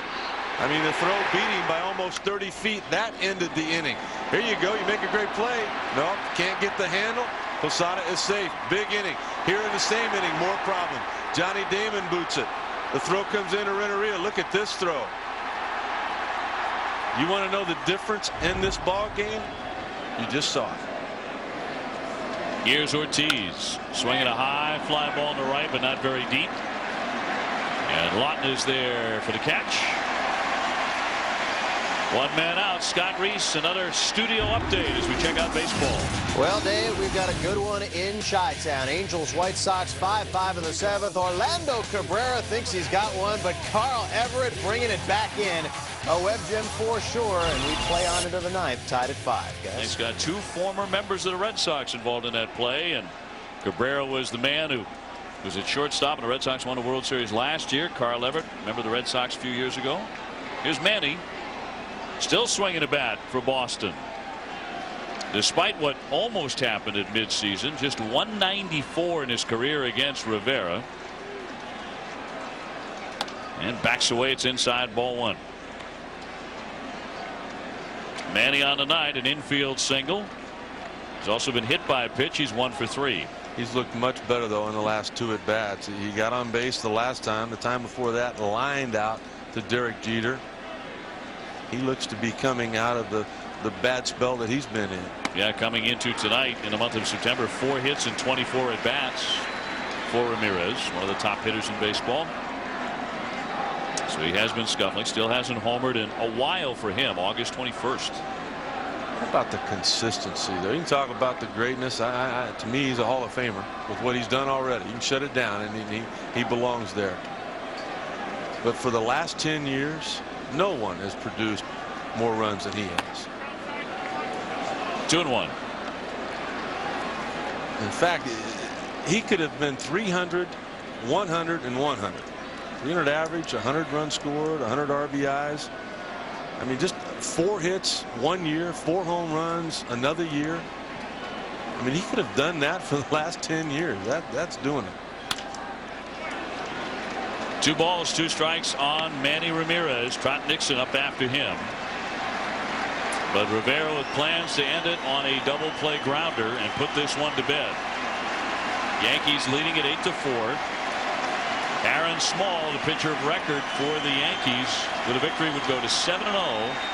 He pitched into the 7th and gave up 3 runs on 9 hits.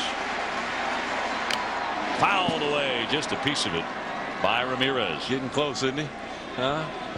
He got close to making good contact with that. He had everything in place. The bat was just about a 1/4 of an inch lower than what it needed to be to hit that ball hard.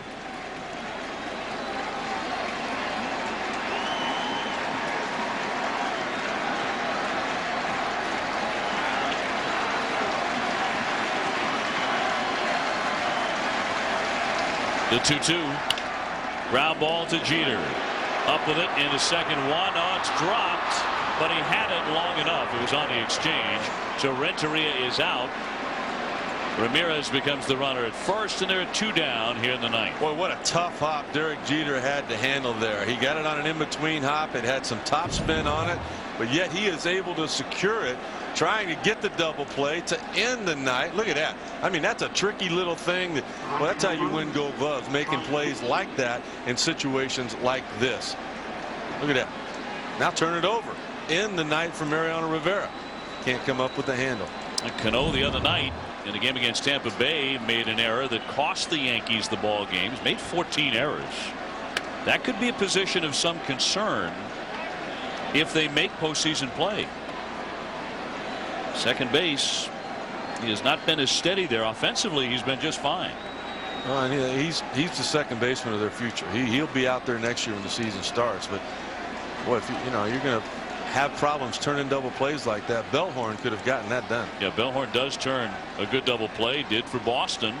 Here's Trot Nixon now, fouling it away. 1 ball, 1 strike, and the Red Sox maybe down to their last hitter on this Friday night in New York. Game 1 of a big 3-game series.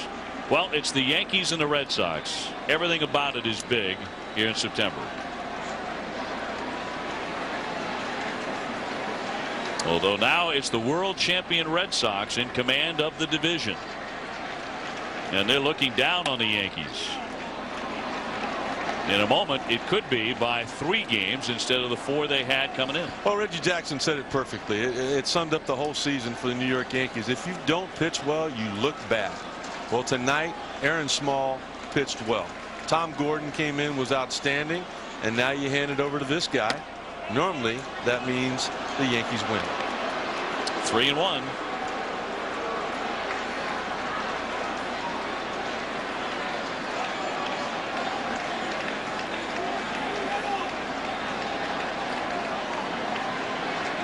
Ramirez, the runner at first, not being held, 2 down. Here's the 3-1.